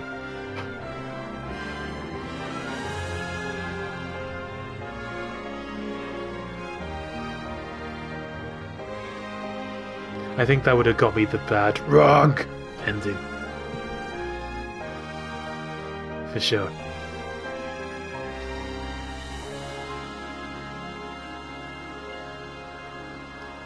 Oh, that's cool. There's a lot of Chinese names.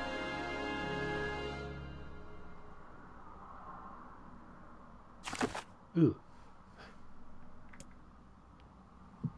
New Game Plus? Question mark.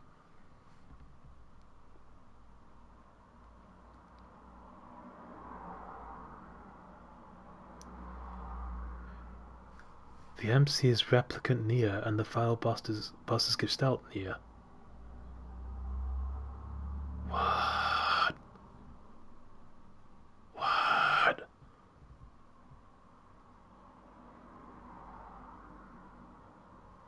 Because he's a shell, he's not the original human. I mean, that's all the characters, I guess, but...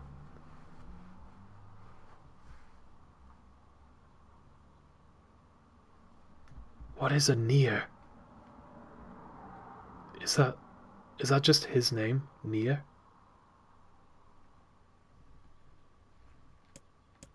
What if like, to answer who do you love most, I type NieR? Wow. That's interesting how, like, his name carries over to Automata as well. Maybe there's a secret boss in that game called the Automata NieR. Did you think? I know there's a lot of secrets I haven't uncovered in Automata. I haven't really done a completionist thing. I was considering it like ages ago on the stream, but I don't want to take forever on one game trying to complete it. Seeing as I only like stream twice a week anyways. So I might not do completionist runs. Hey! Ah! Ah! There's an ah on the screen. Did I get ending ah?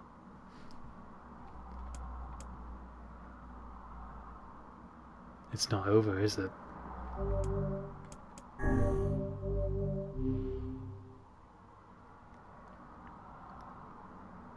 Ending B has a brief scene about Emil.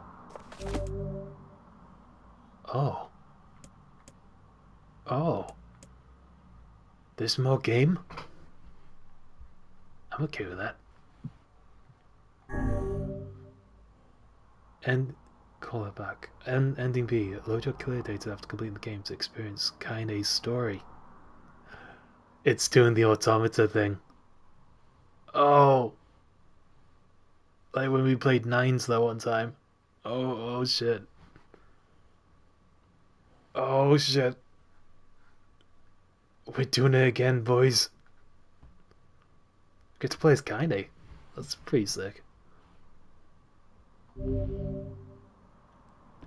can now read a departed mother's diary in your house.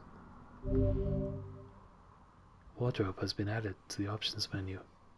New outfits can be attained by progressing through a departed mother's diary. Change music has been added. Mother.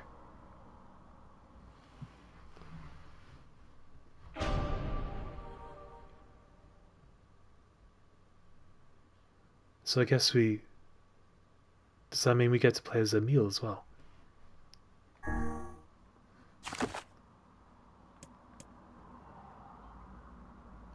Do you get to play as Vice while, like, the computer controls?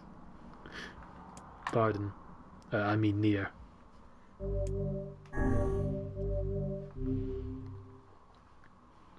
Could you imagine?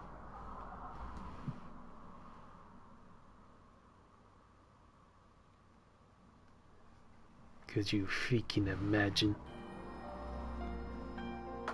Whenever I interacted with Kaine, I was reminded about something from my past. Maybe my mind has been confusing her with my sister this whole time. No. Anyway.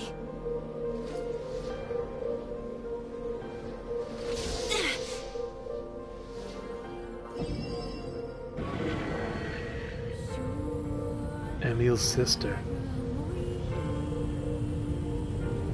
Kaine.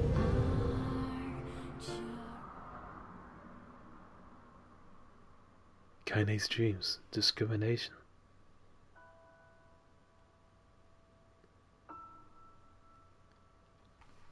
I think I'm gonna leave this on a little cliffhanger. I'll be right back. I just gotta feed a doggo and pee.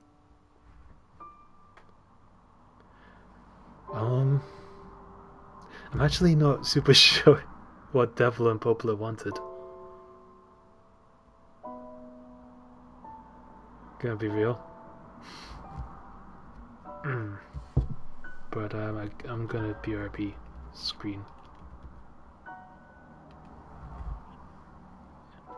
Feed that cat.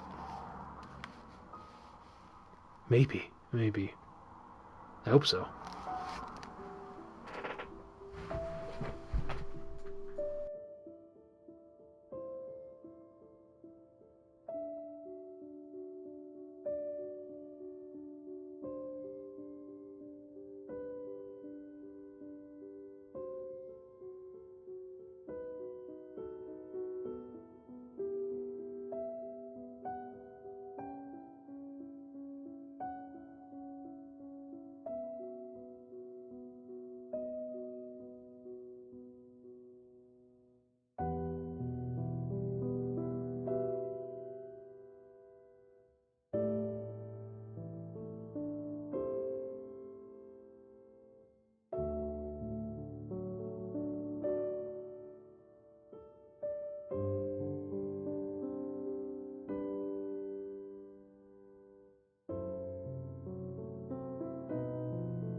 You thought it was over.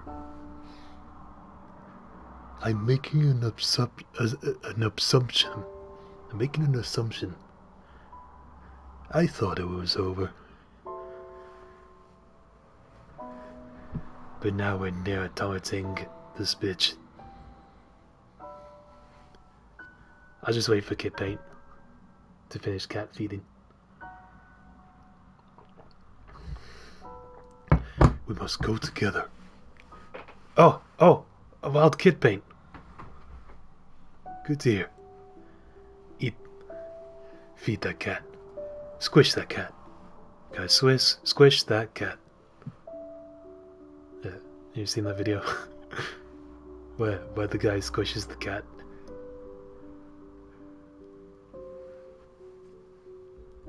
It's a good vid. It's just a compilation of cat squishing. I'll just send a link. It's wholesome, it's not like serious squishing. Okay. I think I found it. I'll drop it in chat. Squish that cat. Drop it in chat.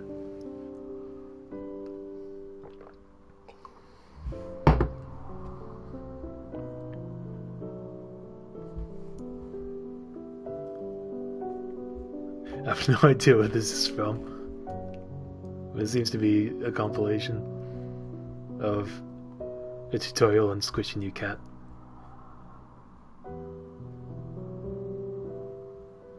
You seen it? Oh, that's amazing.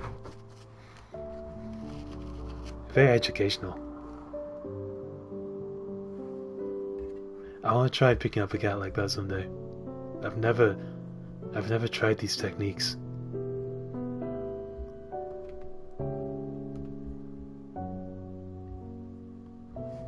But for now, we've got a Kaine to save. From her own mind, from her own dreams. Toothless said no? Was it all a lie?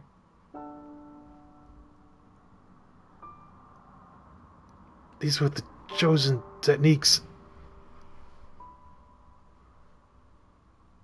Man.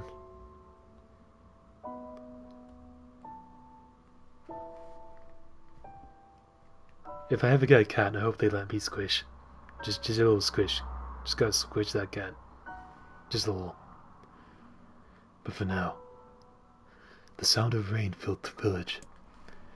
The steep cliffs that surrounded the area magnified sound, causing even the slightest drizzle to rattle like a thunderstorm. Thin wisps of smoke streamed from huts as the villagers, excuse me, I'm gassy, huddled in their homes and waved the rain.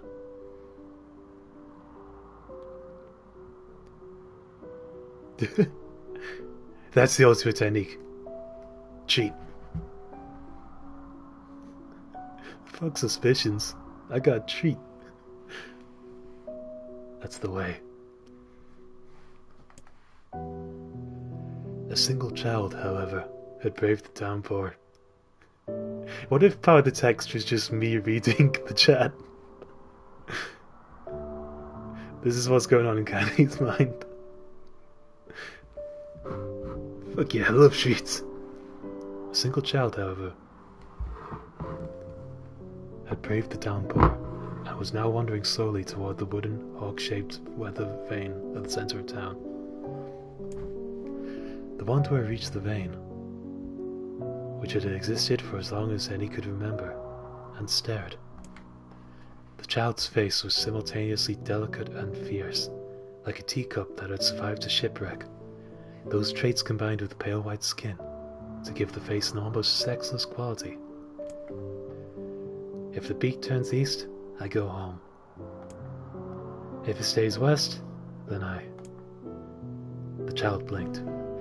Rain slowly dripped down the young one's short hair and began its long descent to the ground. Come on. Come on. The child felt a slight breeze and watched as the veins slowly creaked to life.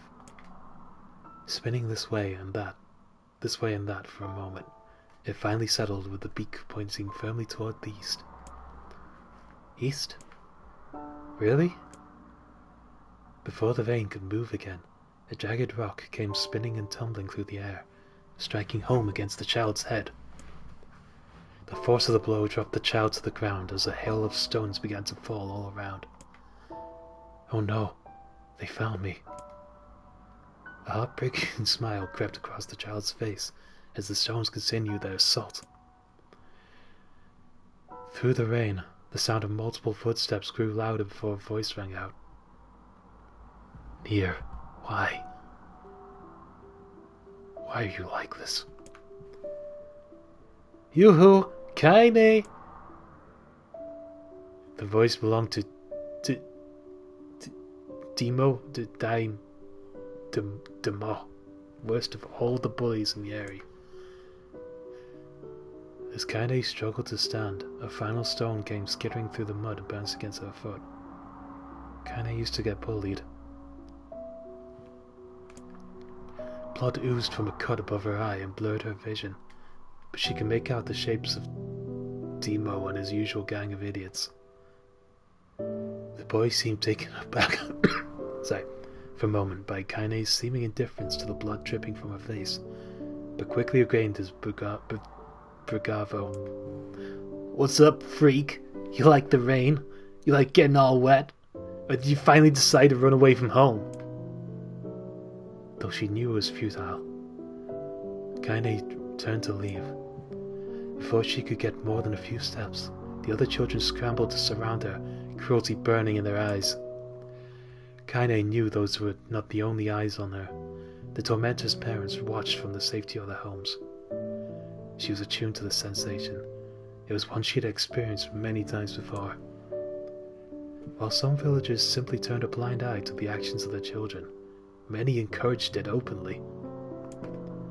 In a society ruled by superstition and fear, Kaine was something to be hated, and if possible, destroyed. I didn't say you could leave, freak. Demo's words chewed at her like a worm through an apple. He can't hurt me, she lied to herself. Be strong. Be brave. He can't hurt me. He can't hurt me. He can't hurt. Oh look! The little freak is gonna cry. What's wrong? Are you sad that everyone hates you and wants you dead? Kaine prayed for the rain to flood down and carry her away from a world that seemed to have no place for her. But if there were gods, they chose to ignore her.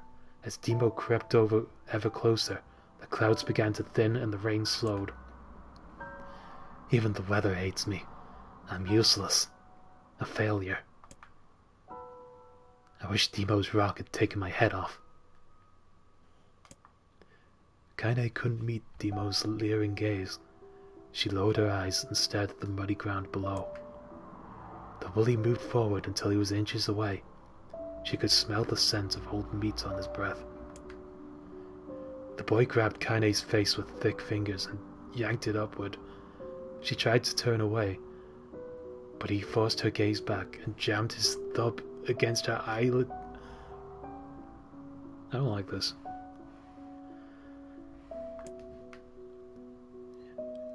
Show me. No. Did you just say no? Demo grinned evilly. You don't say no to me. No one says no to me. Not even taking his attention from Kaine, he called to his cohorts. Come on, guys. Let's give the freak what she deserves. As soon as Demo finished, kicks and blows began to rain down upon Kaine. Demo paused, still grinning, as Kaine curled into a ball and tried to make the pain stop. I don't get you, freak. What you acting like a girl for, huh? Everyone knows what you really are. Kaine ignored the question, choosing instead to stare at the weather vane. It continued to point east, as if supremely confident about the future it had chosen for her. Go home? Yeah, that's a funny joke for someone with dead parents and no home to go to. Freak! Answered the children. Freak! Freak! Freak! Kaine closed her eyes and listened to the rain, waiting for the pain to start again. As the clutching hands of the village children closed around her, she bent her mind to the sound of the rain, letting it become her world entire. The rain fell, but the pain never came. Only when the laughter of her tormentors turned to terrified cries did she dare open a single blood-caked eye.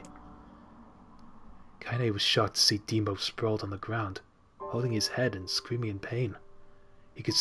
She could see blood welling from spaces between his fat, twisted fingers.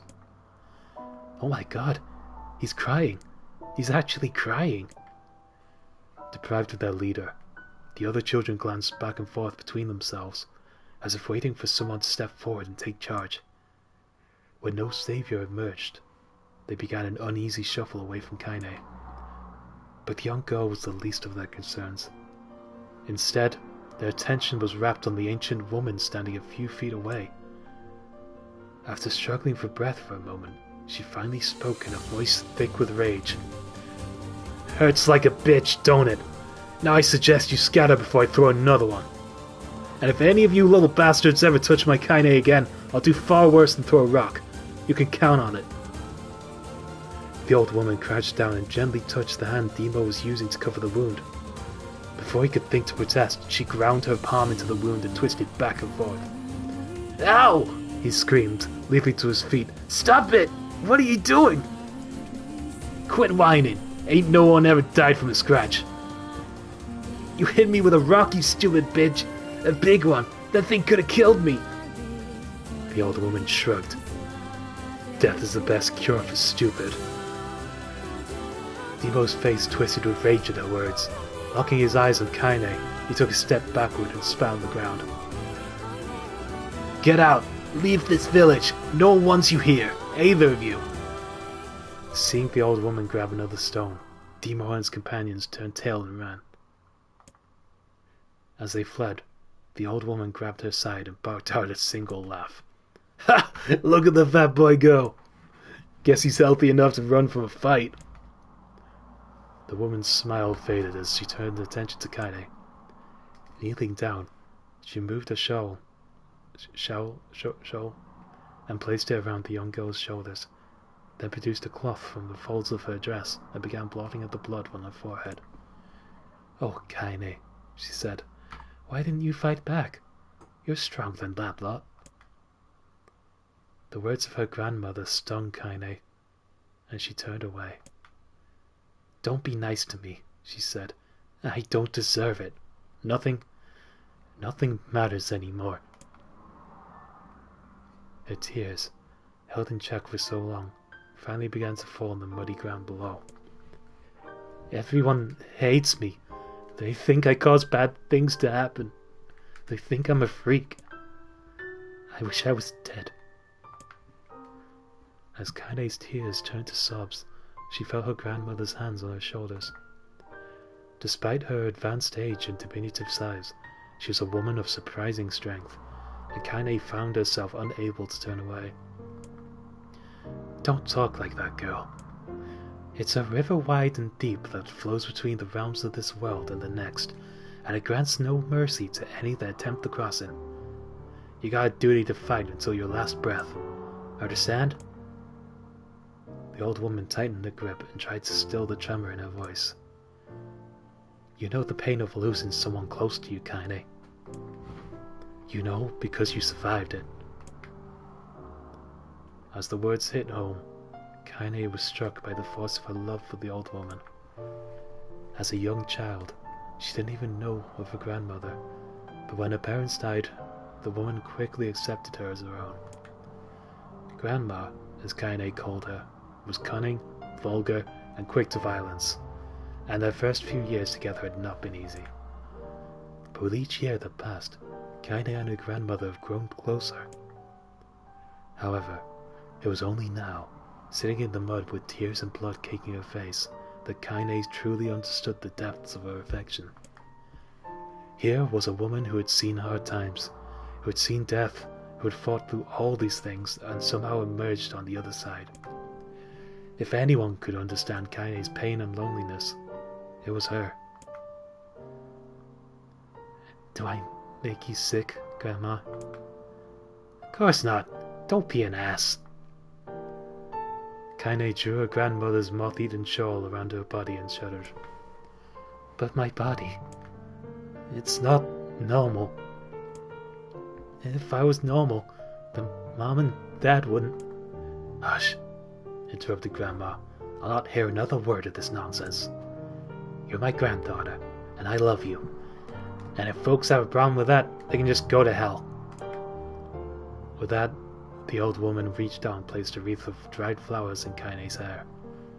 The skill it took to bend the flowers without breaking the stems or losing a single petal was remarkable, and the beauty of it made Kaine want to cry all over again. Oh my gosh, these are lunar tears. Grandma, you made this for me? That's Yona's favorite flower. Lunar tears were legendary flowers. Most people could live their entire lives without ever seeing one, and yet her grandmother had somehow collected a dozen or more. Kaine reached up and touched the wreath, as if she couldn't believe it was real. Where did you find these? Just stumbled on them while I was out doing the shopping. The old woman turned away as she spoke, leading Kaine to suspect that the search had been more difficult than she was letting on. The pains she took to construct the ornament, let alone track down the flowers used in its construction, made Kaine's head hurt. She reached up and gently adjusted the wreath, admiring the way it felt between her fingers. Didn't quite turn out right, said her grandmother as she squinted at it. These old hands have trouble with delicate work, but it sure looks good on a pretty girl like you. Kaine blushed and turned away. You think I'm pretty? Of course you are. What a fool thing to say. Thank you, Grandma. Her grandmother smiled. We're gonna be fine, you and me, she said. As long as we got each other, we'll be just fine. Kaine took her grandmother's hand in hers, and the two of them struggled to their feet. As they began the long walk home, Kaine gripped the hand with all her might, as if trying to stop smoke from drifting away on the wind. The rain had stopped. Kaine stood beneath the weather vane, watching it spin in lazy circles, no longer caring about the direction it faced when it stopped. I don't need to escape. I have a home now. Grandma loves me, and that's enough, even if it's us against the world. Kaine let her gaze drift up past the vane and into the cloudy sky. The last faint hints of a rainbow were slowly fading.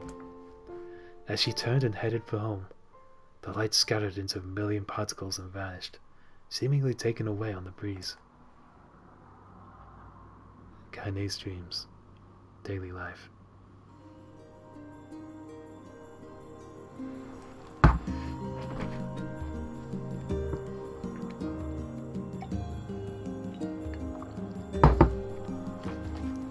In the distance, Kaine heard the steady sounds of an axe striking wood.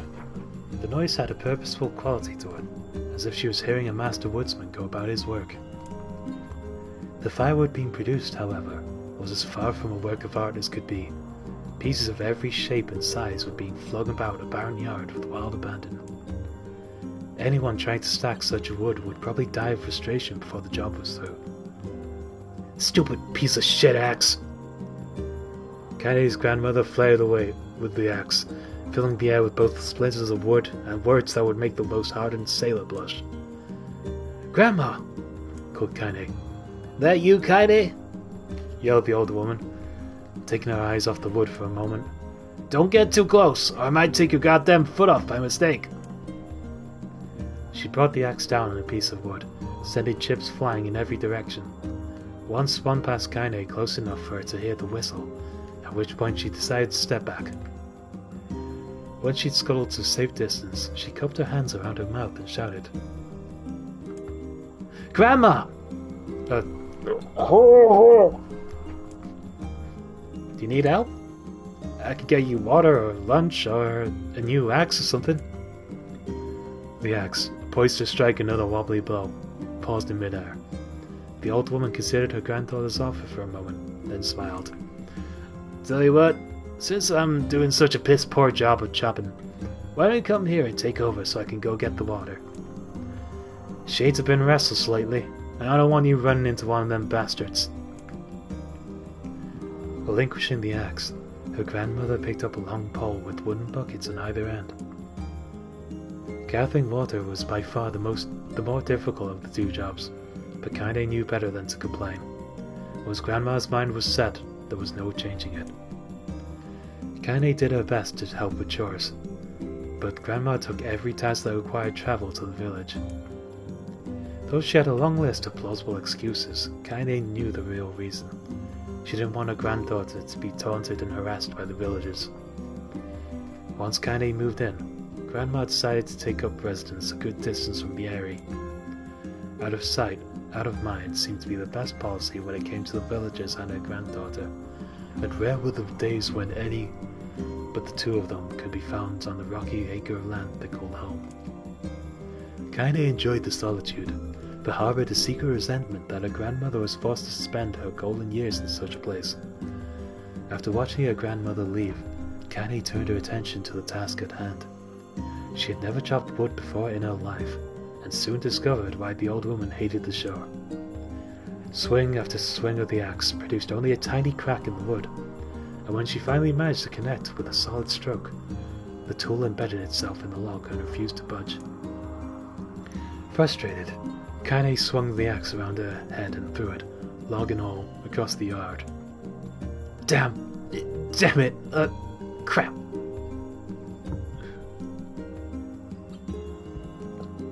Hope you're enjoying this audiobook, everybody. I didn't see any of this coming.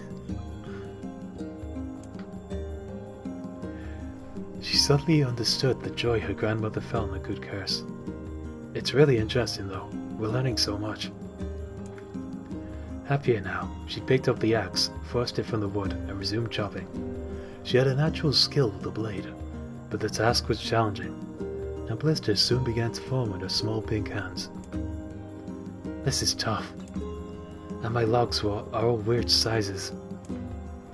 Spitting on her palms and ignoring the pain, Kaine redoubled her efforts. Just as she was developing a rhythm, Grandma returned from the village. Setting down her buckets with a small sigh, she took one look at the logs and coughed out a wheezy laugh. Pretty clumsy, girl. You better practice if you... Her grandmother suddenly collapsed to her knees, causing one of the buckets to wobble precariously. Eyes wide, Kaine dropped the axe and ran to her grandmother's side. Grandma! The old woman shook her head and pointed a trembling finger at the bucket. Get the bucket. Can't let it spill.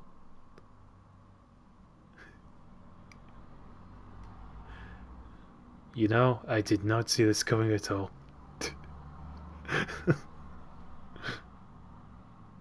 This happened in NieR? What? Someone's grandma dies? And all their friends? Oh boy. Thanks, dude. I appreciate your appreciation. I haven't talked this much in a long time. Kaine steadied the bucket with a foot as she knelt by her grandmother. The small bit of water sloshed over the side and made a new home in the hem of her dress, but Kaine didn't notice. Grandma? Grandma, what's happening? Crazed with panic, she grabbed her grandmother by the shoulders and shook. After a moment, the woman lifted her arms and batted Kaine away. Stop that! Just stop! She cried, breathing heavily. It ain't like I'm dying. Just tired from the trip is all. Kaine desperately wanted to believe her, but one look at the old woman's shaking hands, a worn face, told her more than words ever could. Her grandmother had lived a long, hard life, and it seemed the bill was finally coming due. The time when her grandmother watched over Kaine was ending. Sooner than either of them had feared, the positions would be reversed. The next morning, Kaine came to the side of her grandmother's bed and took her wrinkled hand. Grandma, you're sick and you need medicine. I'm going to the village. The old woman shook her head and tried to rise, but Kaine gently pushed her down. It's all right, she said. I'll be fine. Her grandmother fixed her with a gaze that could melt steel. After what seemed an eternity, she finally lowered her eyes and sighed. Well, I don't like it, god damn it. But I guess I should quit being so stubborn and let you grow up. The old woman watched as Kaine strapped on her boots and made her way down the road to the village.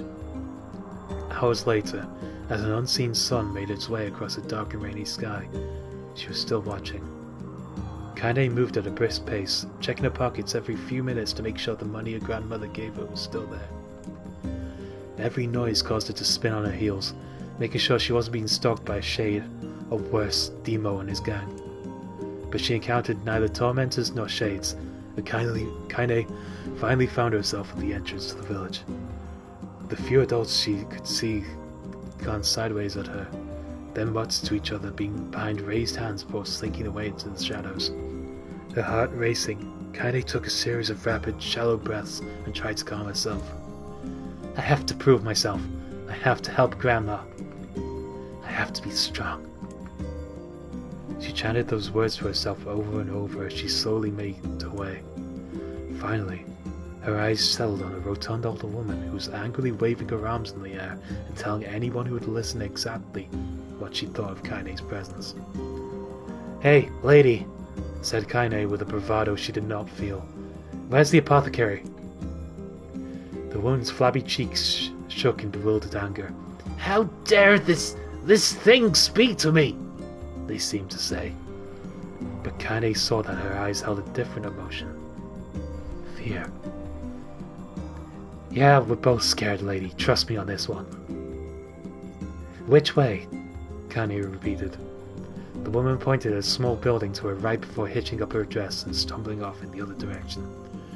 Kaine cringed, expecting a stone to come flying from the assembled crowd, but none came.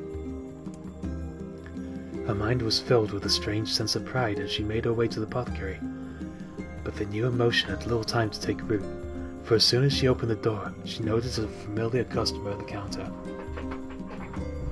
Don't be Demo. God! It was Demo. He'd clearly been sent here on some kind of family errand, because his gang of followers was nowhere to be found. Oh my god, he sputtered. I mean, what are you doing here, freak?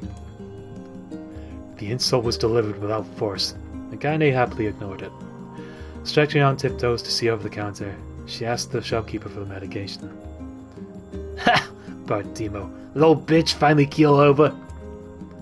Go to hell, Demo! The boy's eyes grew so wide they seemed ready to fall out of his head, but before he could let fly a comeback, or worse, a punch, the apothecary told them to knock it off before he kicked them out of the store.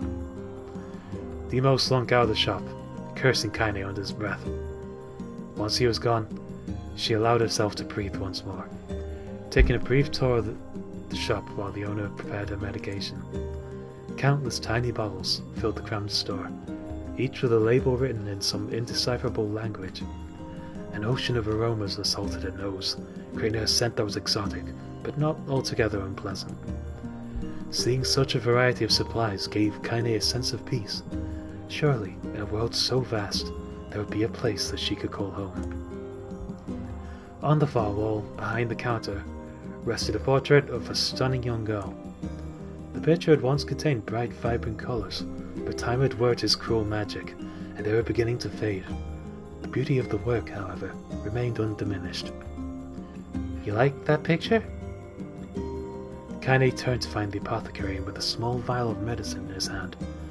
His eyes were gentle but sad, and they seemed to stare through her and into nothing as he spoke. That's my daughter. I sketched it when she was just a little girl. She's been dead a long time now.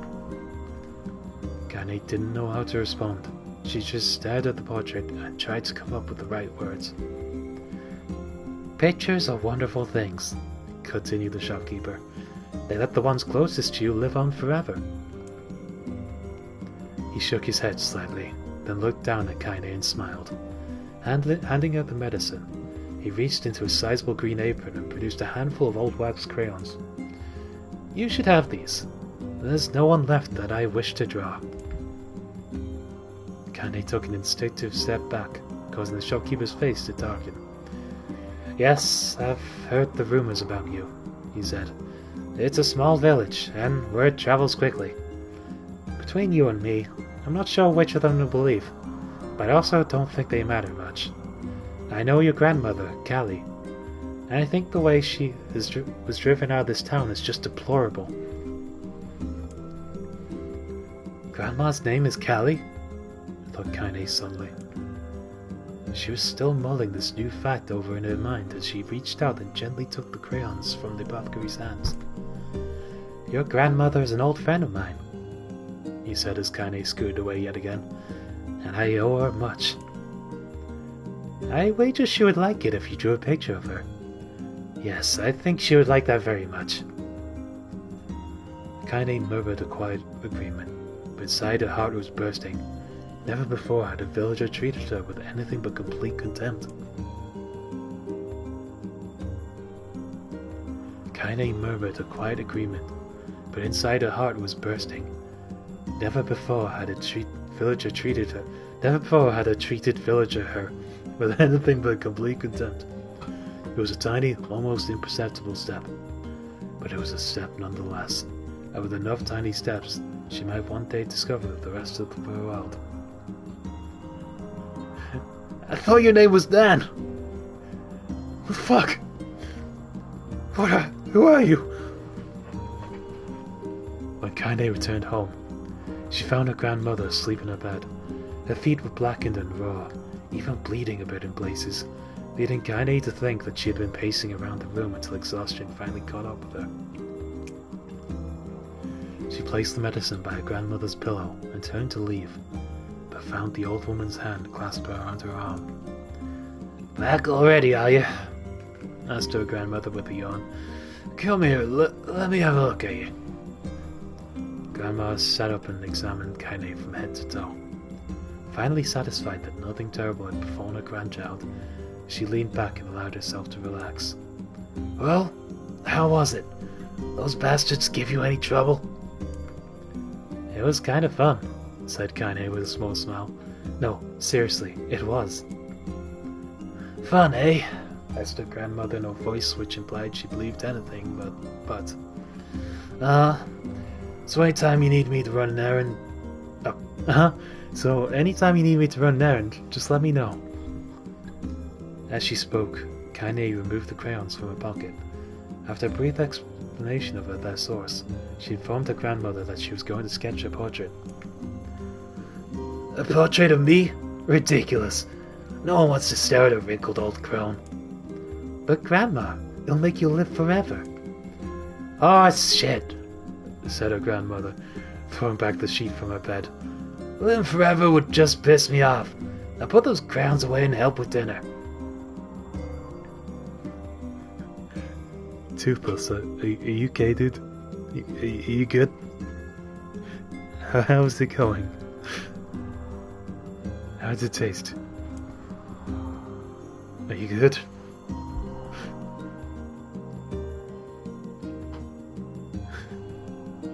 Does he usually do this?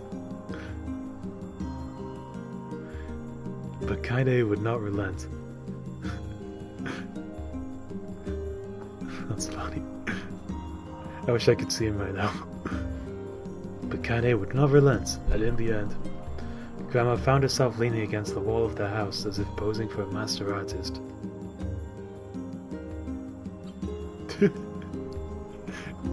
Hell yeah, appreciate it. You gotta groom that phone. You gotta groom that phone. Squish that phone. Groom it and squish it. Bro. Kaine took up the crayons, eyed her subject carefully, and set to work. Just as her grandmother was about to nod off, Kaine finished the piece. After staring at it for a bit, she released it from her grip and let it slowly drift to the floor. It's terrible. It doesn't look like you at all. I'm sorry, Grandma. I thought these crayons would, you know, make drawing easy or something. The old woman's eyes narrowed at her granddaughter's disappointment. Let me be the judge of that, she said, ignoring the pain in her back and reaching for the paper. The sketch could have been a person's face.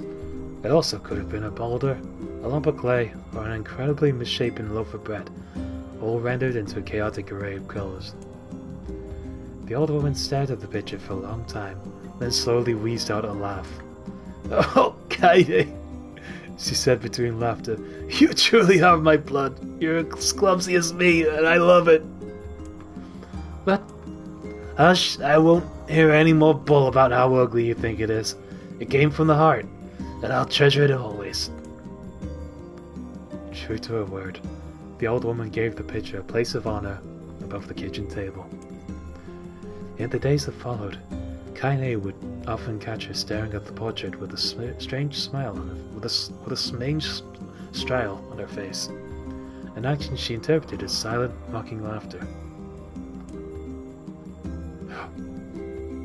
Cat has joined the Lancer fan club. Hell yeah. Welcome.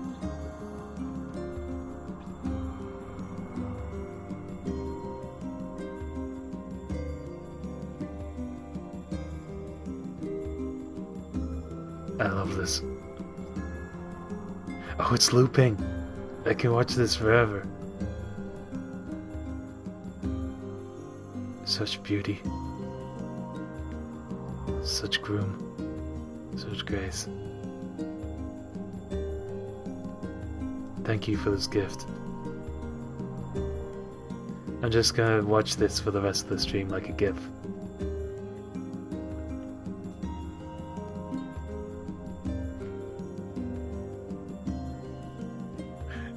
You know, for a second I was like, how, I wonder how they're gonna take a picture of this. Their phone's getting licked.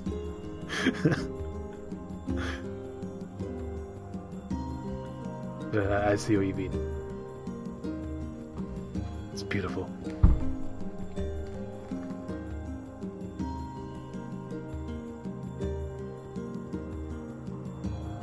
Oh, am I buffering?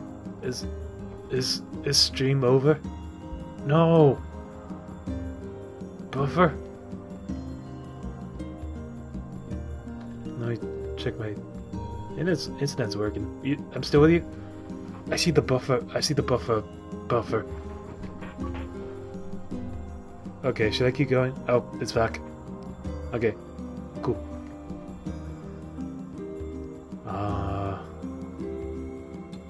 An action she interpreted as silent mocking laughter. A week later, Kaine could stand it no more and asked her grandmother to take the artwork down. Hush, said the old woman. I'll take this down when they roll me in my shroud. She pondered this for a bit, then turned to Kaine and dropped to one knee. Listen to me, girl. Seeing this picture makes me happy in a way I've never felt before. And it makes me want to go on, so that someday you can feel the same happiness. It's a good thing I got cough. It really helps with the character, I think. It was a moment that burned itself in Kaine's memory. A perfect blend of pride and love and joy that came together to form a lifelong remembrance. Thanks, dude. She swore to never forget this moment, to never forget the old woman who made her place in the world possible. Time moves on. People and memories move in and out of life like ghosts passing through a hall. But this moment will be different, Kaine swore, because I will remember it forever. Forever.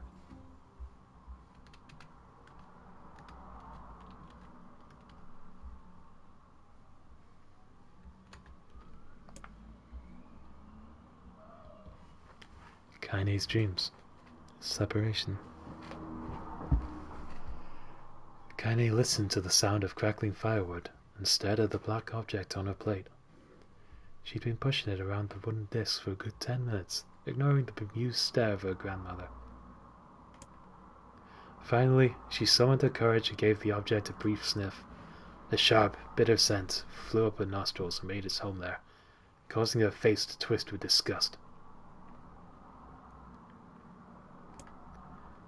Grandma, I can't believe you want me to eat a bug. The old woman threw some more wood onto the cooking pot and snorted. It's no bug, you fool girl. It's a berry. Why the hell would I be feeding you bugs? Yeah, well, it sure looks like a bug, said Kaine. I think it's burnt or something, 'cause it smells terrible. With that, Kaine held her nose and threw the berry in her mouth, chewing as little as possible. Oh, yeah, that's terrible, all right. Why, you little brat, laughed the old woman. Look at the sass on you. You've been spending too much time with me, and that's a fact. 5 years had passed since the moment when Kaine's grandmother saved her from the bullies.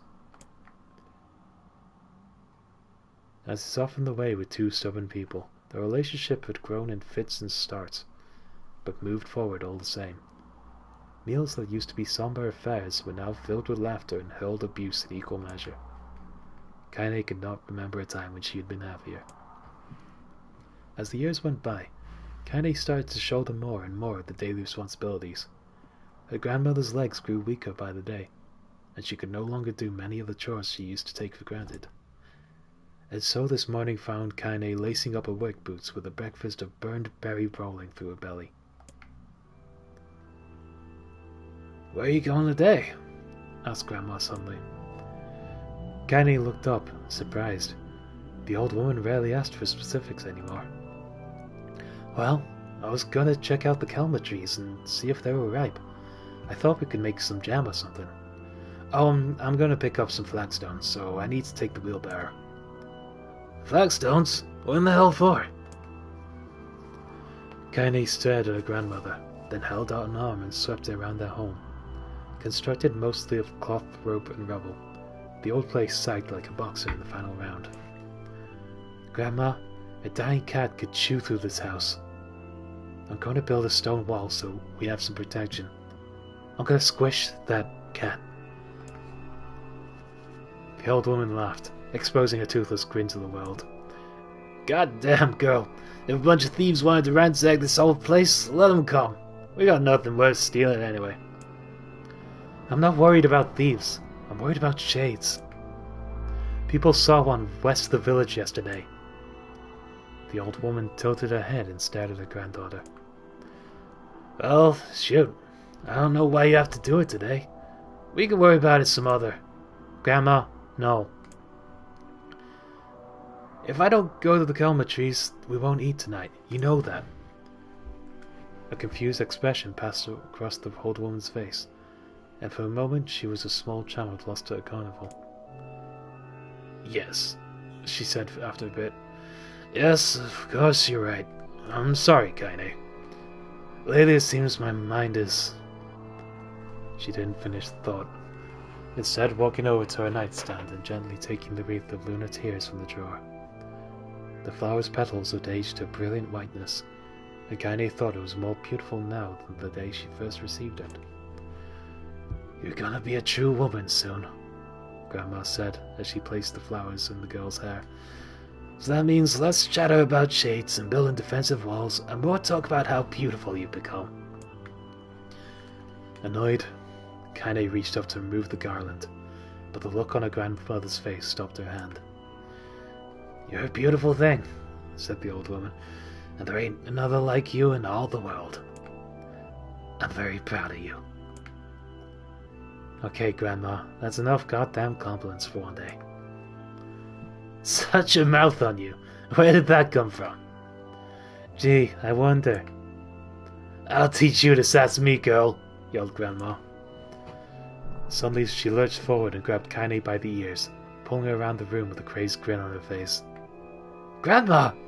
Yelled Kaine in a quaking voice. Grandma, stop it! What the hell? The fuck's she doing to this child? The old woman stared at her and blinked, then slowly held her wrinkled hands out as if it was the first time she'd ever seen them. I don't know what happened there? I'm sorry, girl. Sometimes my mind just... Kaine thought the look on her grandmother's face was the most heartbreaking thing she'd ever seen.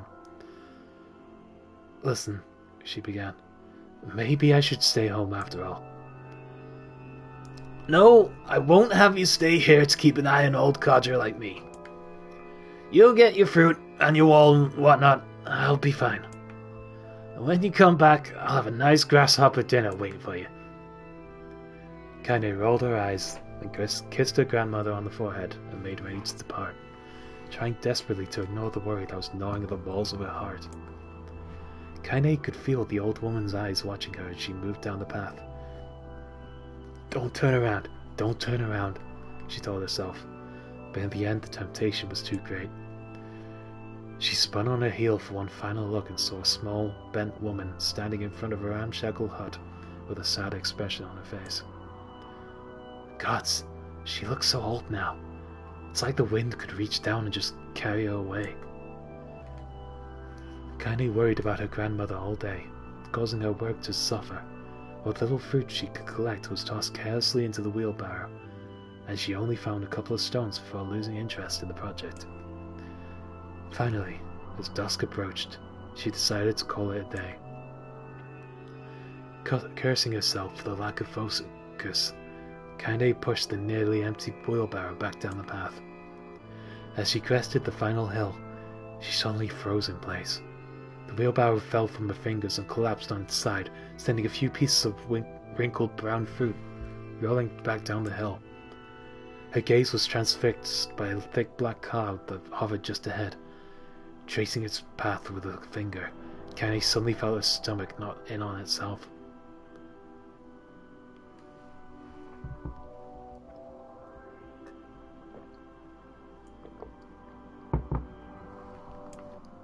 No. Oh gods, no! Her grandmother's house was ablaze, the flames licking up as if trying to touch the sky itself. Grandma! Grandma! Kaine ran then, faster than she had ever moved in her life. Once she tripped on a stone and went sprawling into the rocky ground, but she leapt to her feet and continued running, unmindful of the blood that split from her wounded hands and knees. As she got closer and closer, Kaine's mind began to race in time with the footfalls. It's too dark. It's too dark. Not just fire. Can't be fire. Too much smoke. Gotta save her. Gotta save her. She burst into the front yard and came to a sudden halt, her worst suspicions confirmed. The smoke from a fire was mingling with the thick inky blackness of enormous shade. The massive creature supported itself on 3 twisted feet, and achieved balance through means of a large armored tail.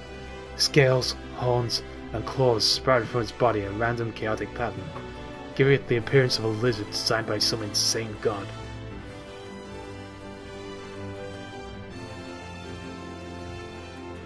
Dude, I would start reading audiobooks if they were all like this.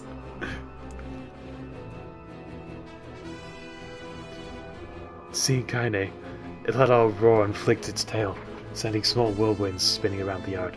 I still need to check out an audiobook someday. I mean, if they did this, that would be the coolest thing. For a moment, the creature retreated into shimmering, inky blackness, as if her mind was unable to comprehend that such a thing could actually exist. But then the smell hit her, a blend of rotted meat and excrement, and the horror became real once more. The creature bellowed again, and this time Kaine responded with a scream of her own. "Alright, you bastard!" she thought as her scream echoed off the high cliffs around them. "It's you or me. Let's go!" The shade-eyed Kaine with bemused interest. They began looking from her to the house and back again, as if urging her to look at the destruction it had so gleefully wrought. With dread building in her heart, Kaine glanced towards the house.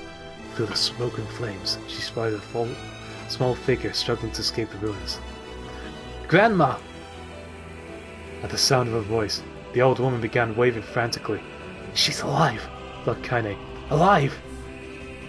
Kaine's legs sprang to life as she raced across the yard toward the flaming wreckage of the house. Before she could advance more than a few steps, the shade opened its mouth and let out a roar, powerful enough to uproot trees and send them flying. The blast sent Kaine tumbling through the air before smashing her against the rocky earth. Stars danced in front of her eyes as she tried to remember how her legs worked. Get up! Get up! Get up! Get up! Get up! Get up now! As Kaine struggled to her feet, the shade stomped towards the house and pinned her grandmother to the ground with the tip of a claw. The old woman struggled to move the claw from her stomach, but she might well have been pushing a mountain. She coughed briefly, sending a small spray of blood into the air, then collapsed to the ground, her energy spent. Kaine lurched to her feet only to fall back to earth with a gasp. Her ankles were on fire, one or both of them was surely broken. Ignoring the pain that screamed through her body, she began dragging herself across the ground, leaving a drunken trail of dust and blood in her wake. Grandma! Hold on! Just a little longer! Her grandmother's face was turning blue, her eyes rolling back until only the whites were exposed. Kaine pulled herself across the ground with maddening slowness, the distance seeming to increase with every second that passed. The shade glanced between the two women and flicked on its tongue, its giant mouth turning up at the corners. Short, panting breaths belched from somewhere deep inside its core. Bastard! Laughing at us! She had no idea how such a mindless creature could experience emotion, but there could be no doubt the shade was taking joy in her suffering. Yeah, I see your plan. The shade moved its claws slightly, allowing Grandma to breathe again. It was clearly keeping her alive, only to snuff out her life when Kaine was close enough to touch her. I'm gonna kill this bastard! Summoning all her strength, Kaine rose to her feet. There was a sickening snap from her right ankle as the foot twisted backward, but she forced it from her mind and began to hobble toward the monster. Pulling a small knife from the pouch at her waist, she leapt on the foot that pinned her grandmother and plunged the weapon deep. Give her back! She screamed. Give her back to me! It was like stabbing a rock. After a few swipes, the knife broke into the hilt with a dull snap. The shade panted laughter again, and raised its tail and sent it rushing through the air toward the young girl that was lashed to its foot. Kaine never had a chance. The tail struck her square in the chest, and sent her crashing into the burning wreckage of the home. As she lay on the ground with blood pouring from multiple wounds, a small, weak voice spoke up. Kaine? Kaine's vision blurred, but she forced herself to focus on the sound. Her eyes cleared enough for her to make out the grandmother's hands reaching out to her through the smoke. Grandma? Kaine, you gotta run. You can't best this one. Kaine grabbed the hands and held on with all her strength. Grandma, come on, we have to go. The old woman coughed loudly. One of her hands, slick with blood, slipped from Kaine's grasp and thumped to the ground below. Grandma, no. No! I said run, god damn it. You have to live. You have to get through. The thought would stay forever unfinished. Before she could say another word, the shade's clawed foot descended, smashing through the remains of the roof and down upon the shattered figure of the old woman. Blood oozed from gaps in the creature's toes as the terrible putrid smell assaulted Kaine's nose once again. She stared at the foot, dumbfounded, convinced that what she was seeing could not possibly be real. When the creature finally lifted its appendage, all that remained underneath was a twisted, unrecognizable mass of rubble and red. Her grandmother was gone. Kaine blinked, trying to feel the hands which had been in hers just a moment before. For a fleeting instant, she could remember the warmth of that embrace, the trembling of the fingers, but then the sensation drifted away on the breeze and was gone. Memories flashed through Kaine's mind, one after the other, faster and faster, until they became a meaningless jangle of noise. Kaine screamed then, a thunderous sound that echoed off the cliffs and seemed to roll away forever. The shade eased forward, black ichor pouring from its mouth and dissolving into smoke on the ground below. The earth shook with every step as it crept towards its prey. Kane's body slowly rose, as if controlled by a mad puppet master. Her arms and legs were bent at impossible angles. Her head lolled dangerously to the side. Yet somehow, she managed to stand. Staring at the shade, her eyes began to glow with a deep red fire. The creature, so confident just moments before, took a slow, hesitant step backward, trying to discern if this broken human could possibly pose a threat. Kane seized the moment. Laughing like a madwoman, she leapt into the air and plunged the shattered hilt of her knife deep into the leg of the shade. The shade shook Kane off like a fly, sending her crashing to the earth once again. Her chest rose and fell slowly, as if a great weight were resting on it. Moist sounds of pain echoed through her mind. Something warm and thick oozed from her ears. Is that blood? I think it is. I think I'm bleeding to death. No. Can't die. Grandma told me to live. Deep inside Kaine's mind, something finally broke. The sound, the pain, the smoke and flames, all of it faded away until all that remains was a single incantation it repeated over and over again. Kill it! Kill it! Kill it! Kill it! Kill it! Kill it! Kill it! Kill it! Kill it now! As the spark that was Kaine slowly began to flicker and die, she felt her desire to kill and her desire to live blend into one. The distance between heartbeats grew longer and longer and longer. Oh, that's it.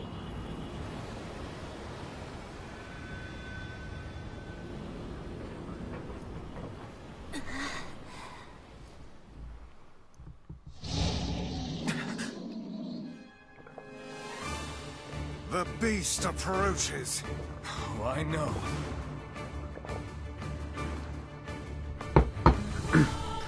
The beast approaches.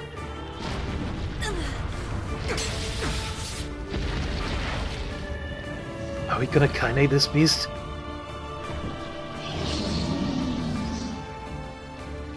Yeah, me too, dude.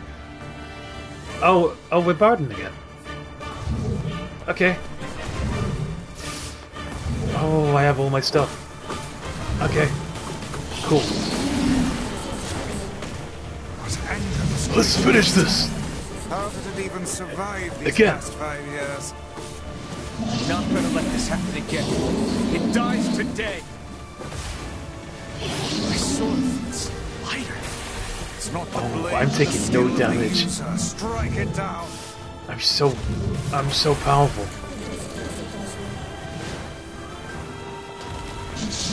Oops. Come around. Fuck you!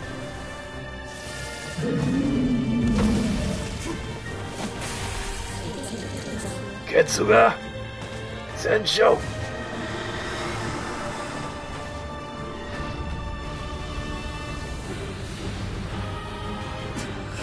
This is for Grandmama. This is for Grandmother.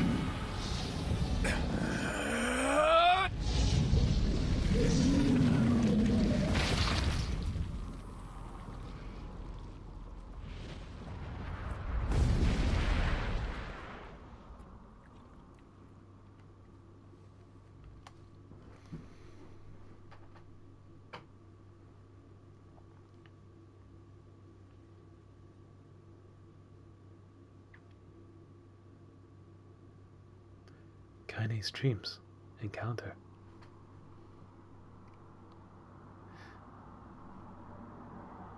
It's not over, lads. It's not quite over. Gently, weakly, softly, the shade sure that its tormentor was dead, turned and stomped off toward the horizon, stopping along the way to bellow one final roar. Can kill it? Shamed beyond imagining, Kaine tried to turn her head to the side, but only succeeded in coughing up a huge gout of blood. It was getting difficult to see. Only after a moment of fierce concentration did she realize that her left eye was gone. Laughing to herself, she turned her remaining eye to the ruins of her home and noticed a ragged stump of arm resting a few feet away.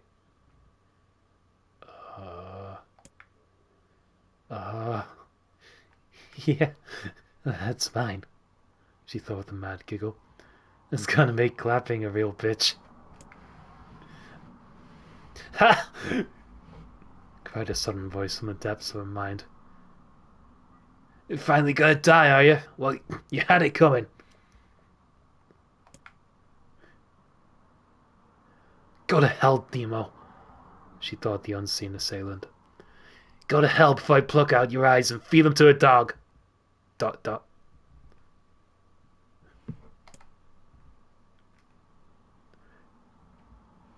The voice of her childhood terror evaporated into smoke, only to be replaced by another, more recent voice.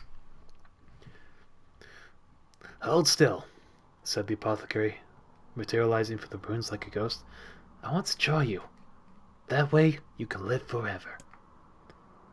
No, stop. Don't want to live forever. Want to die right here. I see, he said quietly. Well, if that's what you want. The spectral shopkeeper fluttered in and out of existence for a moment, then produced a piece of paper and sketched quickly.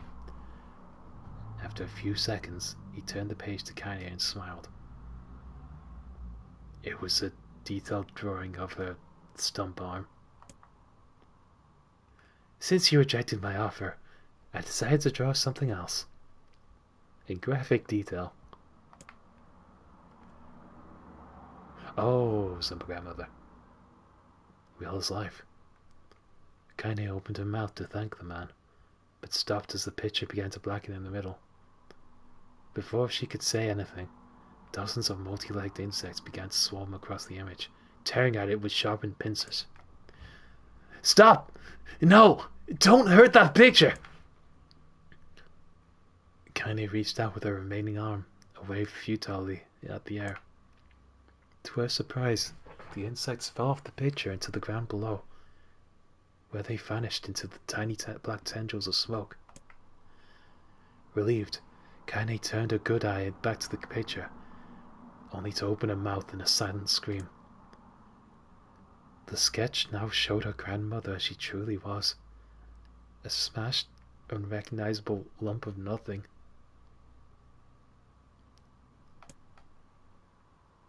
The apothecary smiled, then broke into a jolly dance. See that? He cried as he danced his jig. It's perfect now. She looks just like you. Ha cha cha cha. What? Okay. I look like that? Oh God. Oh God. I'm gonna die. I'm gonna die. Drowning in despair, Kaine laid her head back in the mud and smoke of her ruined house and waited for the end to come. God damn it, the apothecary was the chosen one. I loved him. But just before she let everything go, an unfamiliar voice began whispering in her ear. And you got a wish, sunshine? The voice was vulgar and fierce at the same time, as if insanity had somehow found a way to take form. Kaine wanted to scream as the voice crawled under her skin, but her lungs refused to work. You know, a wish, like a prayer or something. Why don't you get on your knees and start praying to heaven? Please, invisible man in the sky, save me! Save me!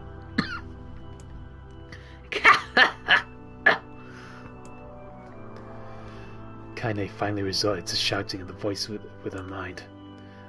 I don't make wishes. They don't come true for me. I'm a curse. A freak. I should be left to die. The other voice boomed in her ears. Oh God, you are the best. Kaine glanced down and saw black, shiny substance oozing from her legs. She tried to brush it away, but her remaining arm would no longer respond. The substance slowly crept around her feet and then began moving up towards the rest of her body. Is this death? Is this what it looks like? Or is my mind just losing itself? She could feel the slime oozing upward, feel the hot searing pain it left in its wake. Whatever else might be happening, she was still alive, and this was real. Come on, said the voice. Let it go. Kaine tried to ignore the voice and concentrate on the pain, but the newcomer wouldn't have none of it. Don't ignore me, sunshine. You're ready to give up. Ready to die. So why not let me have it? Have what? Your body! Come on, give it to me. Give it to me. I want to stand on the ground, feel the rain, taste the wind. The voice paused, as if licking its lips. When it resumed, it was filled with mad, unabated joy. And I want to take your hands and use them to choke the goddamn life out of people. I want to tear out the throats and bathe in the blood just like before. In response, Kaine shifted her head and vomited. The warmth of it crept down her front and mingled with the pain of the encroaching black ooze. Are you a shade? Yeah, maybe. What of it? The slime reached her face, crept up past her nose, and slowly oozed in the socket of her missing eye. The moment it touched her brain, Kaine was struck by the most powerful sensation she'd ever felt in her life. It was ecstasy. She wanted to scream with delight, but all she could manage was a small, whispered moan. Feels good, don't it? Asked the voice with a chuckle. Yeah, what can I say? I know how to please the ladies. I don't like where this is going. Now give me that body. Come on, give me the body and I'll give you more of this feeling. It's a fair trade. A black lump began to protrude from Kaine's side. As she watched, it grew longer and thicker, eventually taking the form of her missing arm. I can see better, she thought. My eye must be growing back too. The slime reached up to envelop the rest of her face, but she managed to brush it away. Stop, she whispered, marveling at how she regained her voice. Stop! The black ooze hesitated, as if considering this request, then quickly shimmered down her body before disappearing in a cloud of smoke. Ah, what the hell, sunshine? Screamed the voice. We had a deal! I thought you wanted to die! Grandma said, can't die yet. A brief image of her grandmother, bloodied and broken, flashed before her eyes. She saw the shade that killed her and heard its mocking laughter, then closed her eyes and forced the image from her mind. Her whole body was quaking with rage. When she opened her eyes again, they burned bright red. That thing took my grandmother. I have to kill it before I die. Kaine glanced down and saw a mysterious pattern. The pattern of the shades burned itself into her left arm. Well, I'll be damned, said the voice cheerfully. Look at that, sunshine. I think you and me are gonna be good friends now. Kaine stared intently at her arm. The more emotional she felt, the more the letters seemed ready to puncture her skin and begin infecting the rest of her body. The arm clearly had a will of its own now. Stop! Gotta stop! Holding her left arm in her right, Kaine took a deep breath and tried to calm herself. Come on, don't fight it, pleaded the voice. It's my favorite dish, and I'm hungry. Let it go. Feel the anger. Burn with the fire of revenge. thirst for blood, then go out there and... Shut up! Shut up and get the hell out of my body! Your body? Oh, that's rich, Sunshine. Real rich. Look, why don't you just up and die, so I can have this body all to myself? What do you say? I bet those buddies of yours in the area would love to see you dead. Kaine grabbed a nearby shard of glass and tried to saw off the shade-infected portion of her side. Before she could, her darkened left arm grabbed her right wrist, crushing it. Kaine screamed and dropped the shard as the sound of bone crunching on bone filled the air. Stupid idiot girl, you're possessed now, Sunshine, and there ain't no going back. The voice laughed again, a loud, long wail that seemed to go on without end. Possessed? Whispered Kaine. Yeah, possessed. You and me. We got what you might call a timeshare arrangement. Remember how folks used to think you were a freak? Well, they get a load of you now. Kaine looked up, tears in her eyes. The sky seemed smaller somehow, darker. Is this because of that shade? Is this how they see the world? So, listen, purred the voice. I know this whole possession thing seems a bit sudden, but it ain't all bad. There's plenty in it for you, too. I'm a very powerful creature, Sunshine, and now that power belongs to you. You got enemies, people you want to kill, I can make it happen. The fat little kid who kept picking on you, the big old shade that squashed your granny, we'll wrap them up in their own assholes. No more abuse for you, Sunshine, no more pain. Wait, said Kaine. You're a shade. Why'd you help me kill another shade? What, you think I'm some kind of racist? Some killing snob? I don't give a good goddamn who you murder, honey pants. I just want to drink from the well. Kaine considered this as she struggled to her feet, the power of the shade coursing through her. What the fuck happened to NieR Replicant? How?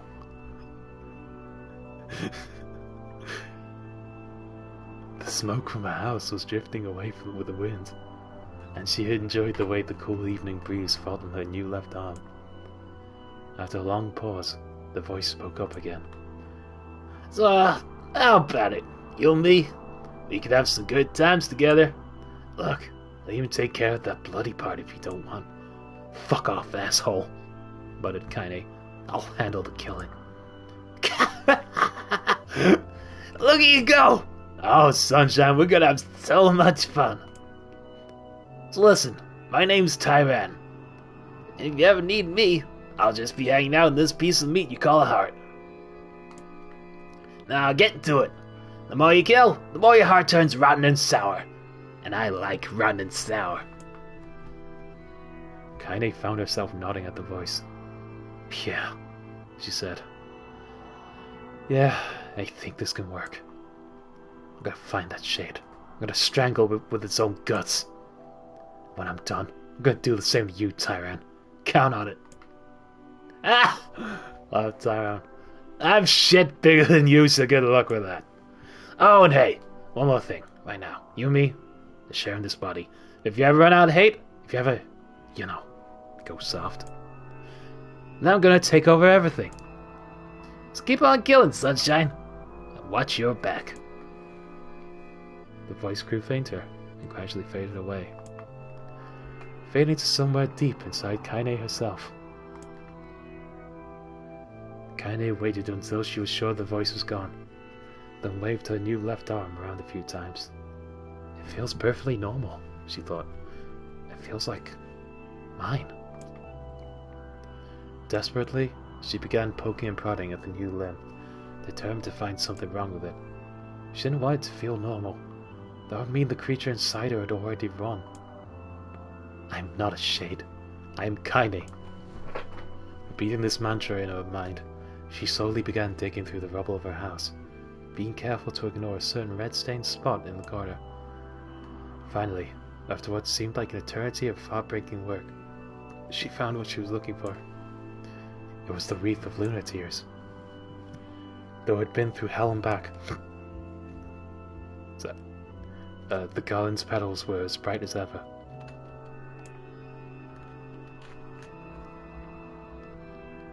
Kaine started to place it in her hair, then slowly lowered the wreath and stared at it. I'm sorry, Grandma. I'm so sorry. But I don't deserve to wear this anymore. I'm possessed, corrupted, a freak.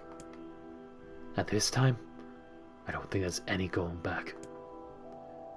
Holding the flowers to her heart, Kaine fell to the ground and sobbed. As night gradually lightened to dawn, and the people of the area rose to their daily lives, she remained in that position, as if tears could somehow wash away the horror that now infected her world. Alive! Stay alive! Stay alive! Grandma. Kaine, you gotta live! You gotta come back to us!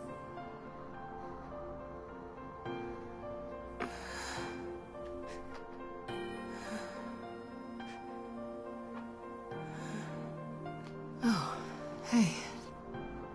Hey.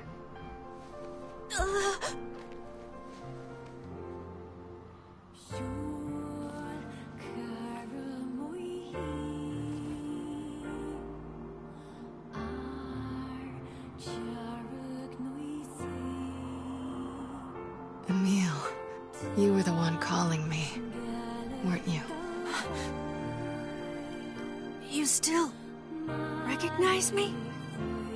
Of course. I knew you right away. Thank you, Kaine. Welcome back, Kaine. Wow, you grew up.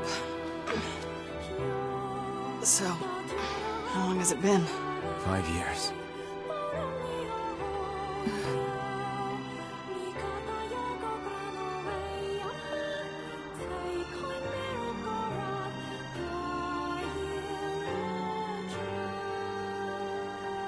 Shit. That's a long time. So, how are we holding up, everybody?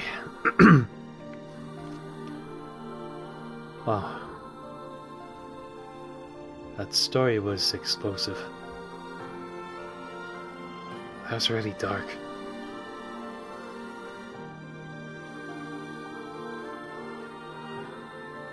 Yeah, I looked at the time.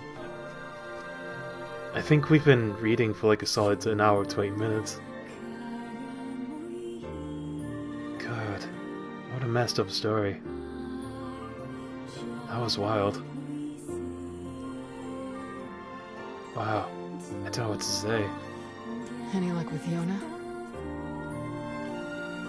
We are still no closer to finding her. We need a way to locate the Shadow Lord. By the way, this is for you. Is that a lunar tear? A lunar tear. It's not as good as your grandmother's, but I tried. Wait, did he say this last time? Did he know about a grandmother? No, it's great. Thank you. I can't remember.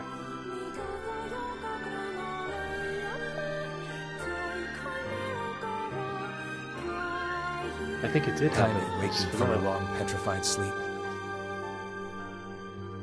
Emil's unflagging kindness. I have no idea, dude. Our reunion was a Interesting. happy one. And we let it wash over us like rain.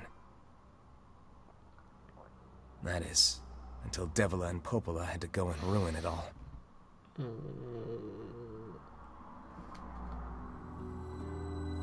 Oh yeah, Are you this kidding me? moment. You can't be serious! Please, try to understand. People are tired and scared, and... I'm sorry. I'm sorry you have to bear the brunt of that. Friendship with Devil and Popola over. Ever since what we just went through. Back in the previous ending. This is crap, and you know it!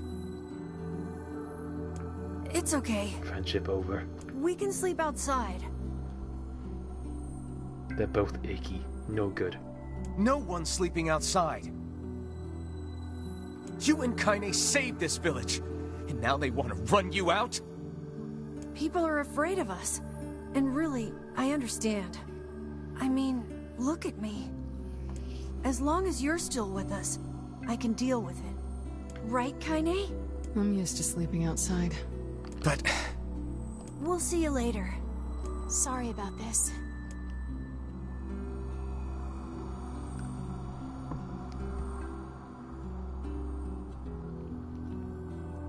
What is the matter? Kaine always sleeps outside. I never thought about that until just now. Never. Damn it. We should turn in. God, it's made worse after knowing her backstory. I didn't get much sleep that night. Man.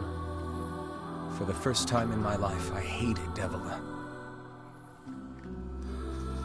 For the first time in my life, I doubted Popola. But those feelings are pointless in the end. They said and did what they did for the sake of the village. I'm super curious about, like, because Devil and Popola return in Automata. To protect it from the horror of the Shades.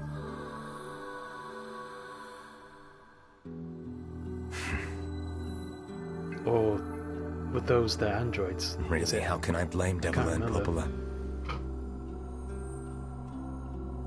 In the end, I'm just as bad. Because I never once stopped to think about Kaine and Emil's situation myself.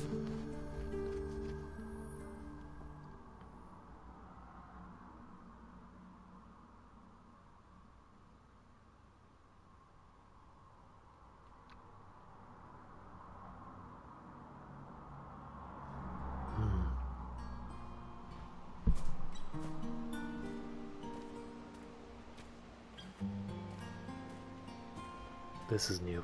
I should apologize to Kaine and Emil. I think. But what good would that even do? I got a fire going. Wait, is that... Good. Campfires are weird, aren't they?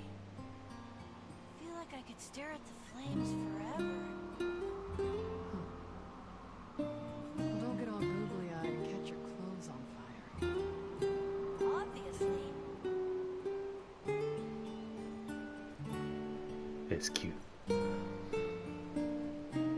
They said they were so vague, I guess, because their model did something very bad a long time ago.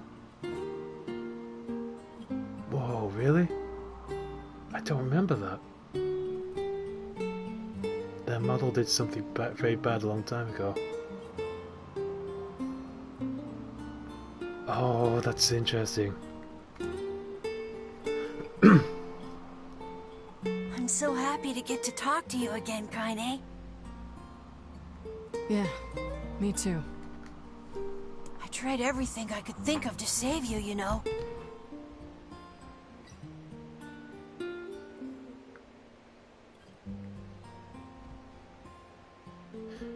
Yeah, I'm the worst at retaining stuff, even my favorite games. But damn. I polished you with a special cloth. I poured warm water over you.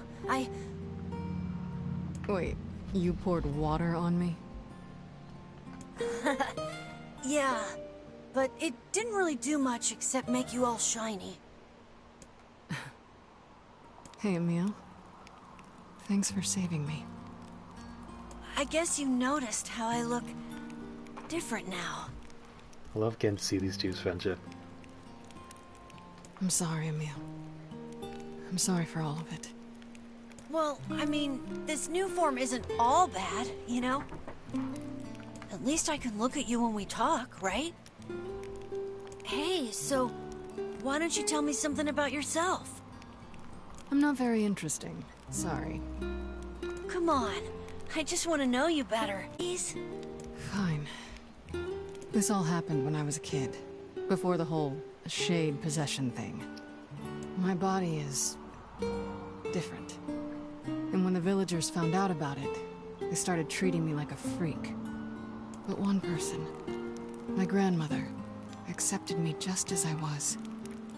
No matter how bad things got, she gave me the strength to keep going. She's really special to you, huh? Yeah. Oh, hey! That gives me an idea. Since we cured your petrification, we should start looking for a way to cure your possession in my body. I know we can do it if we all work together. Heck, it'll probably be super easy. Let me guess. More warm water? Hell yeah. Okay. Can we just forget I told you about that?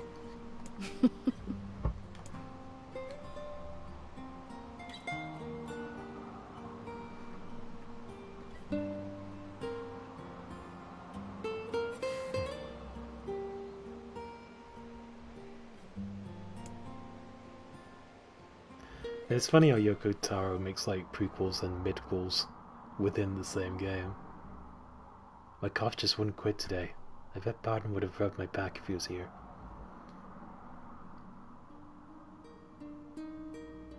Sleep well? This game is just one big prequel midquel sequel to itself. Sure. I like it. And yet your red eyes tell a different tale. Oh, look, we can pick up the gold. Barton, pick up the gold. Don't be so hard on yourself, lad. Before the next cutscene. I need to go see Devila and Popola. Very well. Yep, I'm controlling them. Yeah, I thought I was gonna play as Kaine. What might that be? It's Mom's diary. I have not heard you speak much about your mother. She got the Black Scrawl and died when I was little. Oh. My apologies for bringing it up. It's alright. I can barely remember her face anymore. Man. This is the only thing I have left of her. Have they ever talked about their father? Reading it helps remind me of when we were still a family. Him and Yona. I see. I don't think they have. But the final entries get a little strange. In what way? Well, here. Maybe he got black scrolled also. Take a look.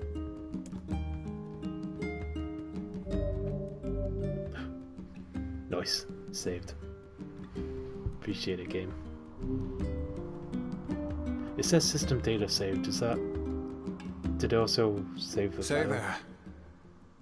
Save the game. Can you not hear me?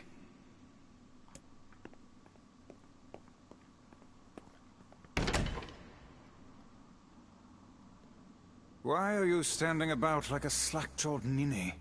Sorry. Felt like I was dreaming or something. No way. Sleeping on one's feet is quite the talent indeed. Come now, there's the door. Right. Let's go. Dude, it's the protagonist from NieR Gestalt.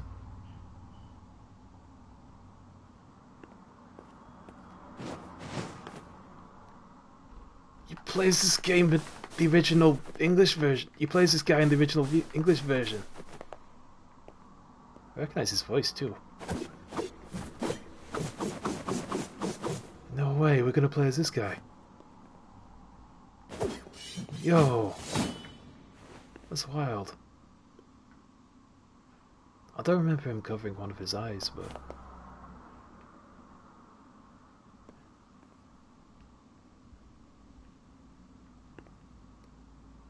Full Metal Alchemist Brotherhood.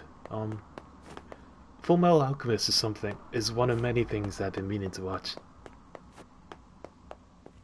I just know like the one moment that everybody knows. The one fuck you moment. You know the one. Also, a couple of muscle men befriend each other with their muscles. That's a beautiful moment. I remember Greg showing me that. It looks like a real cool show. Looks real neat. I got so many shows I'm trying to continue watching at the moment.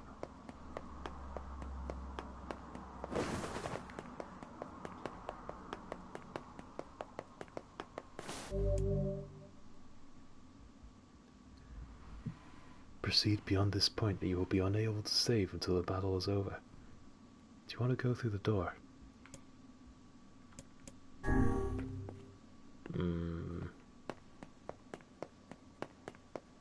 How long is it going to take?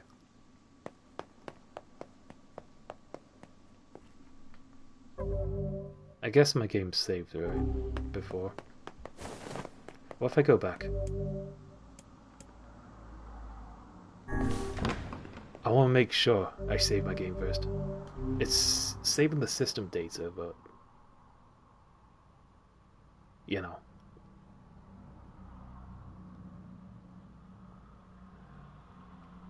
I hope I don't miss my chance with this by doing what I'm attempting to do. My word. Something wrong? I feel as if I've just awoken from a most unpleasant dream. I know what you mean. That happens to me whenever I read it. Okay, I'm gonna risk going outside. Hopefully a cutscene won't play out. Hopefully I can reach the post box. The save point.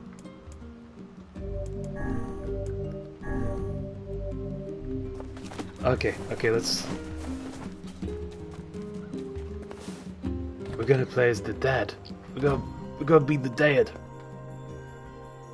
Yeah. That's so cool they brought this guy back. And he has a voice actor and everything. Who sounds really familiar.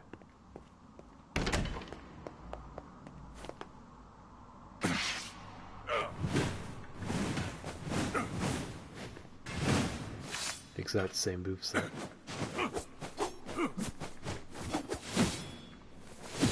Look at him spin. Let's do this fight.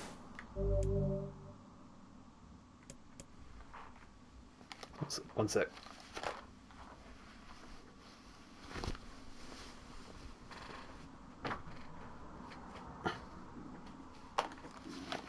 Okay, I'm ready. The flower wasn't in any of Devla's books, so she said I could name it after whatever I want. Maybe I'll name it Barney. This is the world, a recycled vessel, created to avoid the destruction of all. Is this the OG soundtrack? Yo, bats! Those are bats. They are weak. They perish quickly.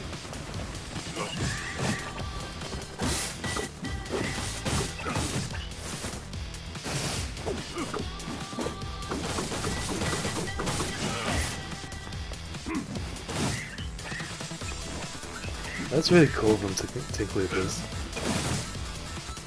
I'm trying to do the move. The one move.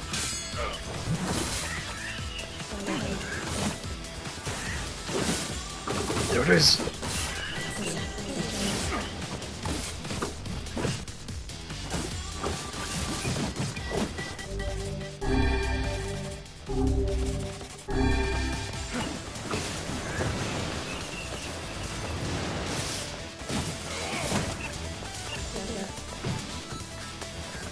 Damn it.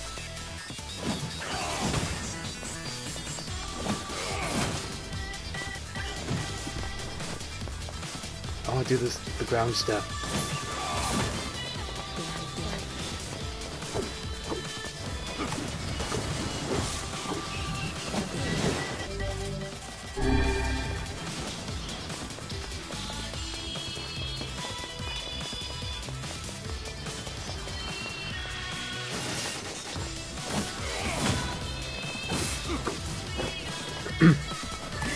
Is it spoilers if I talk about the one Full Metal Alchemist moment?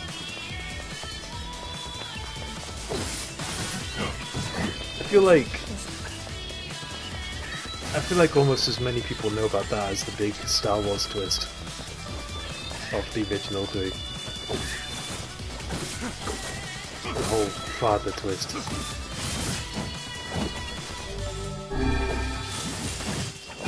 I won't mention it anyways. Yes, I did the step. That's all I wanted. That's all I ever wanted.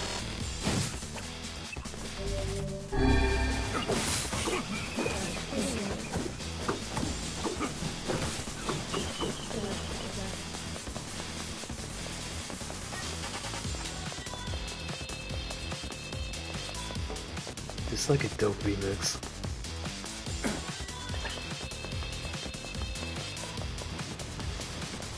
Oh, was this like an endless survival run? And I'm just gonna speedrun it.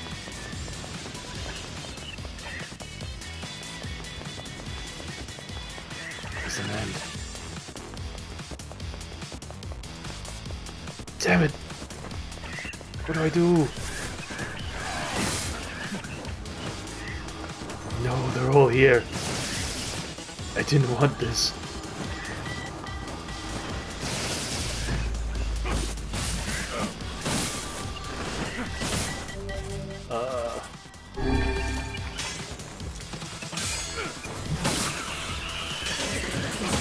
Oh, that's my cheat move. Hell yeah.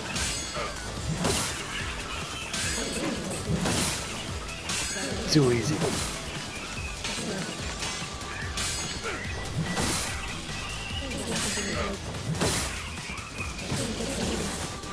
You just gotta keep mashing L2 until you land a parry.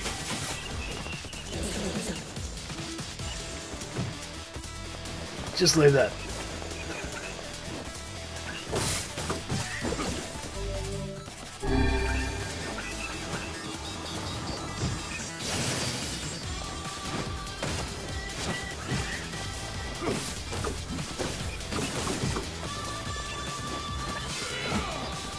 Yeah, maybe I should do like a spoiler warning and then like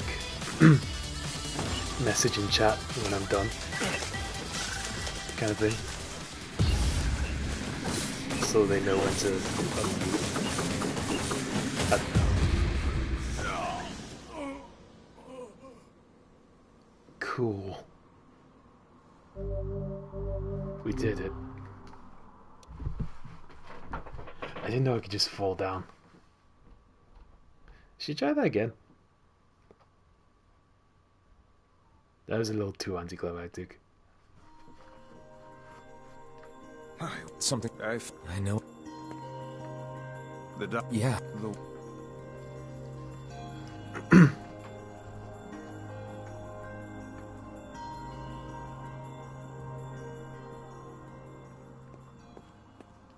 So I guess this guy's name isn't Gestalt NieR.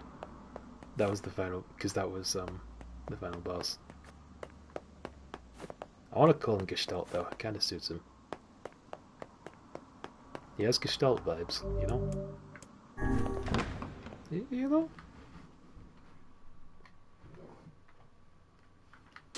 He's a very Gestalty guy.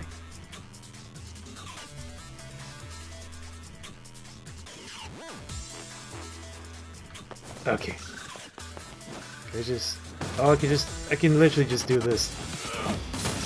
Oh, okay. Cool. Fuck.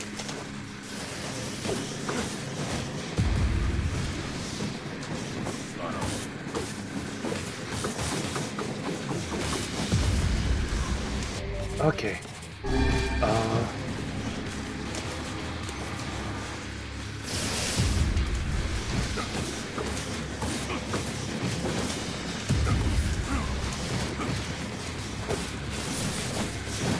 We got this. We got this. Kind of.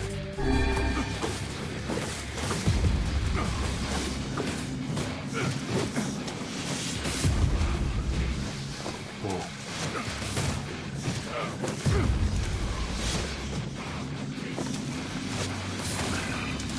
Yes. I did it out. This is the second ending.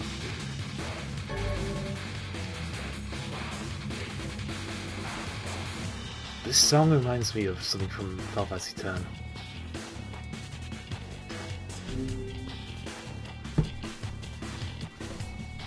I'll have to play that on stream someday.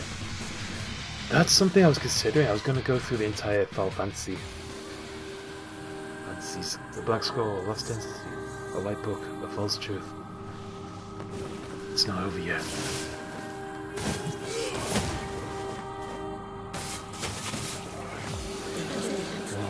this filter.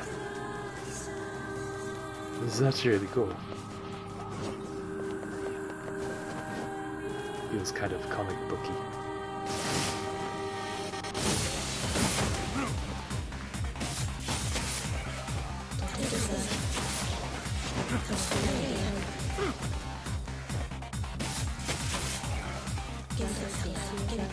Look at these vibes.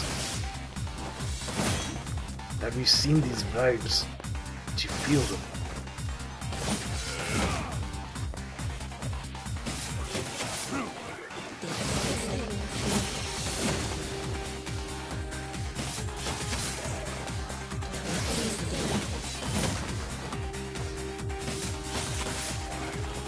I'm just doing the quick 1-2 on all of them. Ah, my eyes.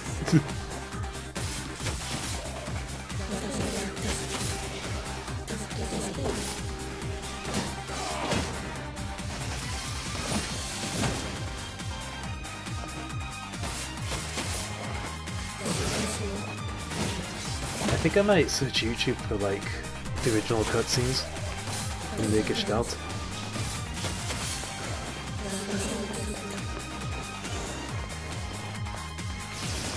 Because he's got to have some different dialogue to Replicant NieR. This guy. He gives off a much more gruff vibe.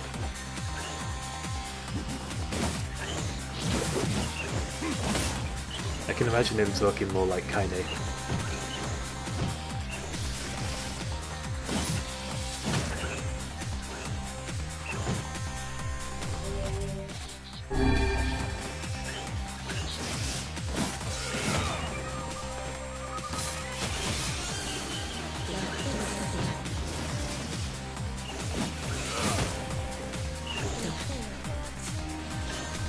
Oh man, it looks like I'm off the map.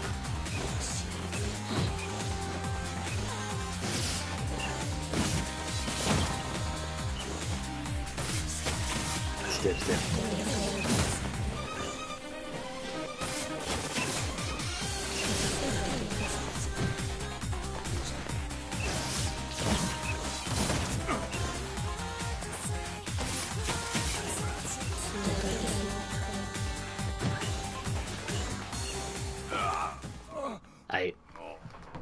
That was an experience.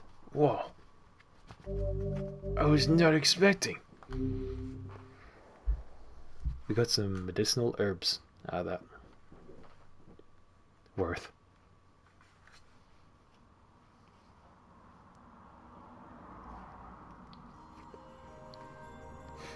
My word. My word. Something wrong?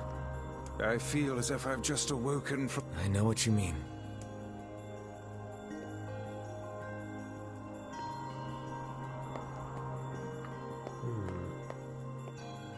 How was that? I'm curious what happens at the end, but I think I might leave it there. At least for now. Maybe tomorrow we'll try again. Yeah.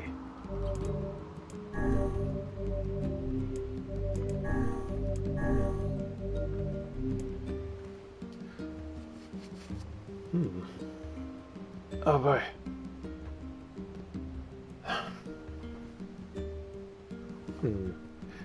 I think I might close it on this.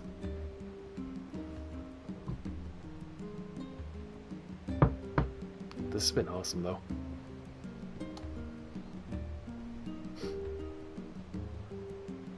Beaks, Jim. I'll try to make tomorrow's stream 10 minutes longer. How about that? This is what I want to keep up, like, for 4-ish hours. I feel like that's a dope amount of time. Especially because, like, I only do this twice a week, you know? But yeah.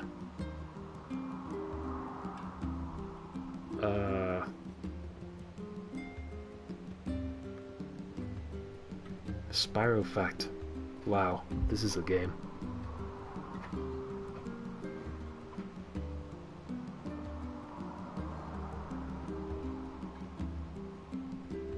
Dude, thanks for being a part of the NieRing. It's been real fun. Thanks so much. Yeah, I'll be back here tomorrow. But yeah. I don't know if I'm gonna sleep tonight after that little Kaine. That little passage. That sure was the thing that happened. But yeah. That's the most truth. That's the most factual Spyro fact of all.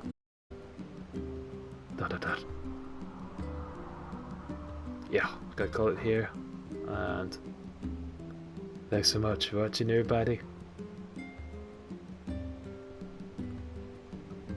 Slater. I love you. I love you all. I needed this. Slater.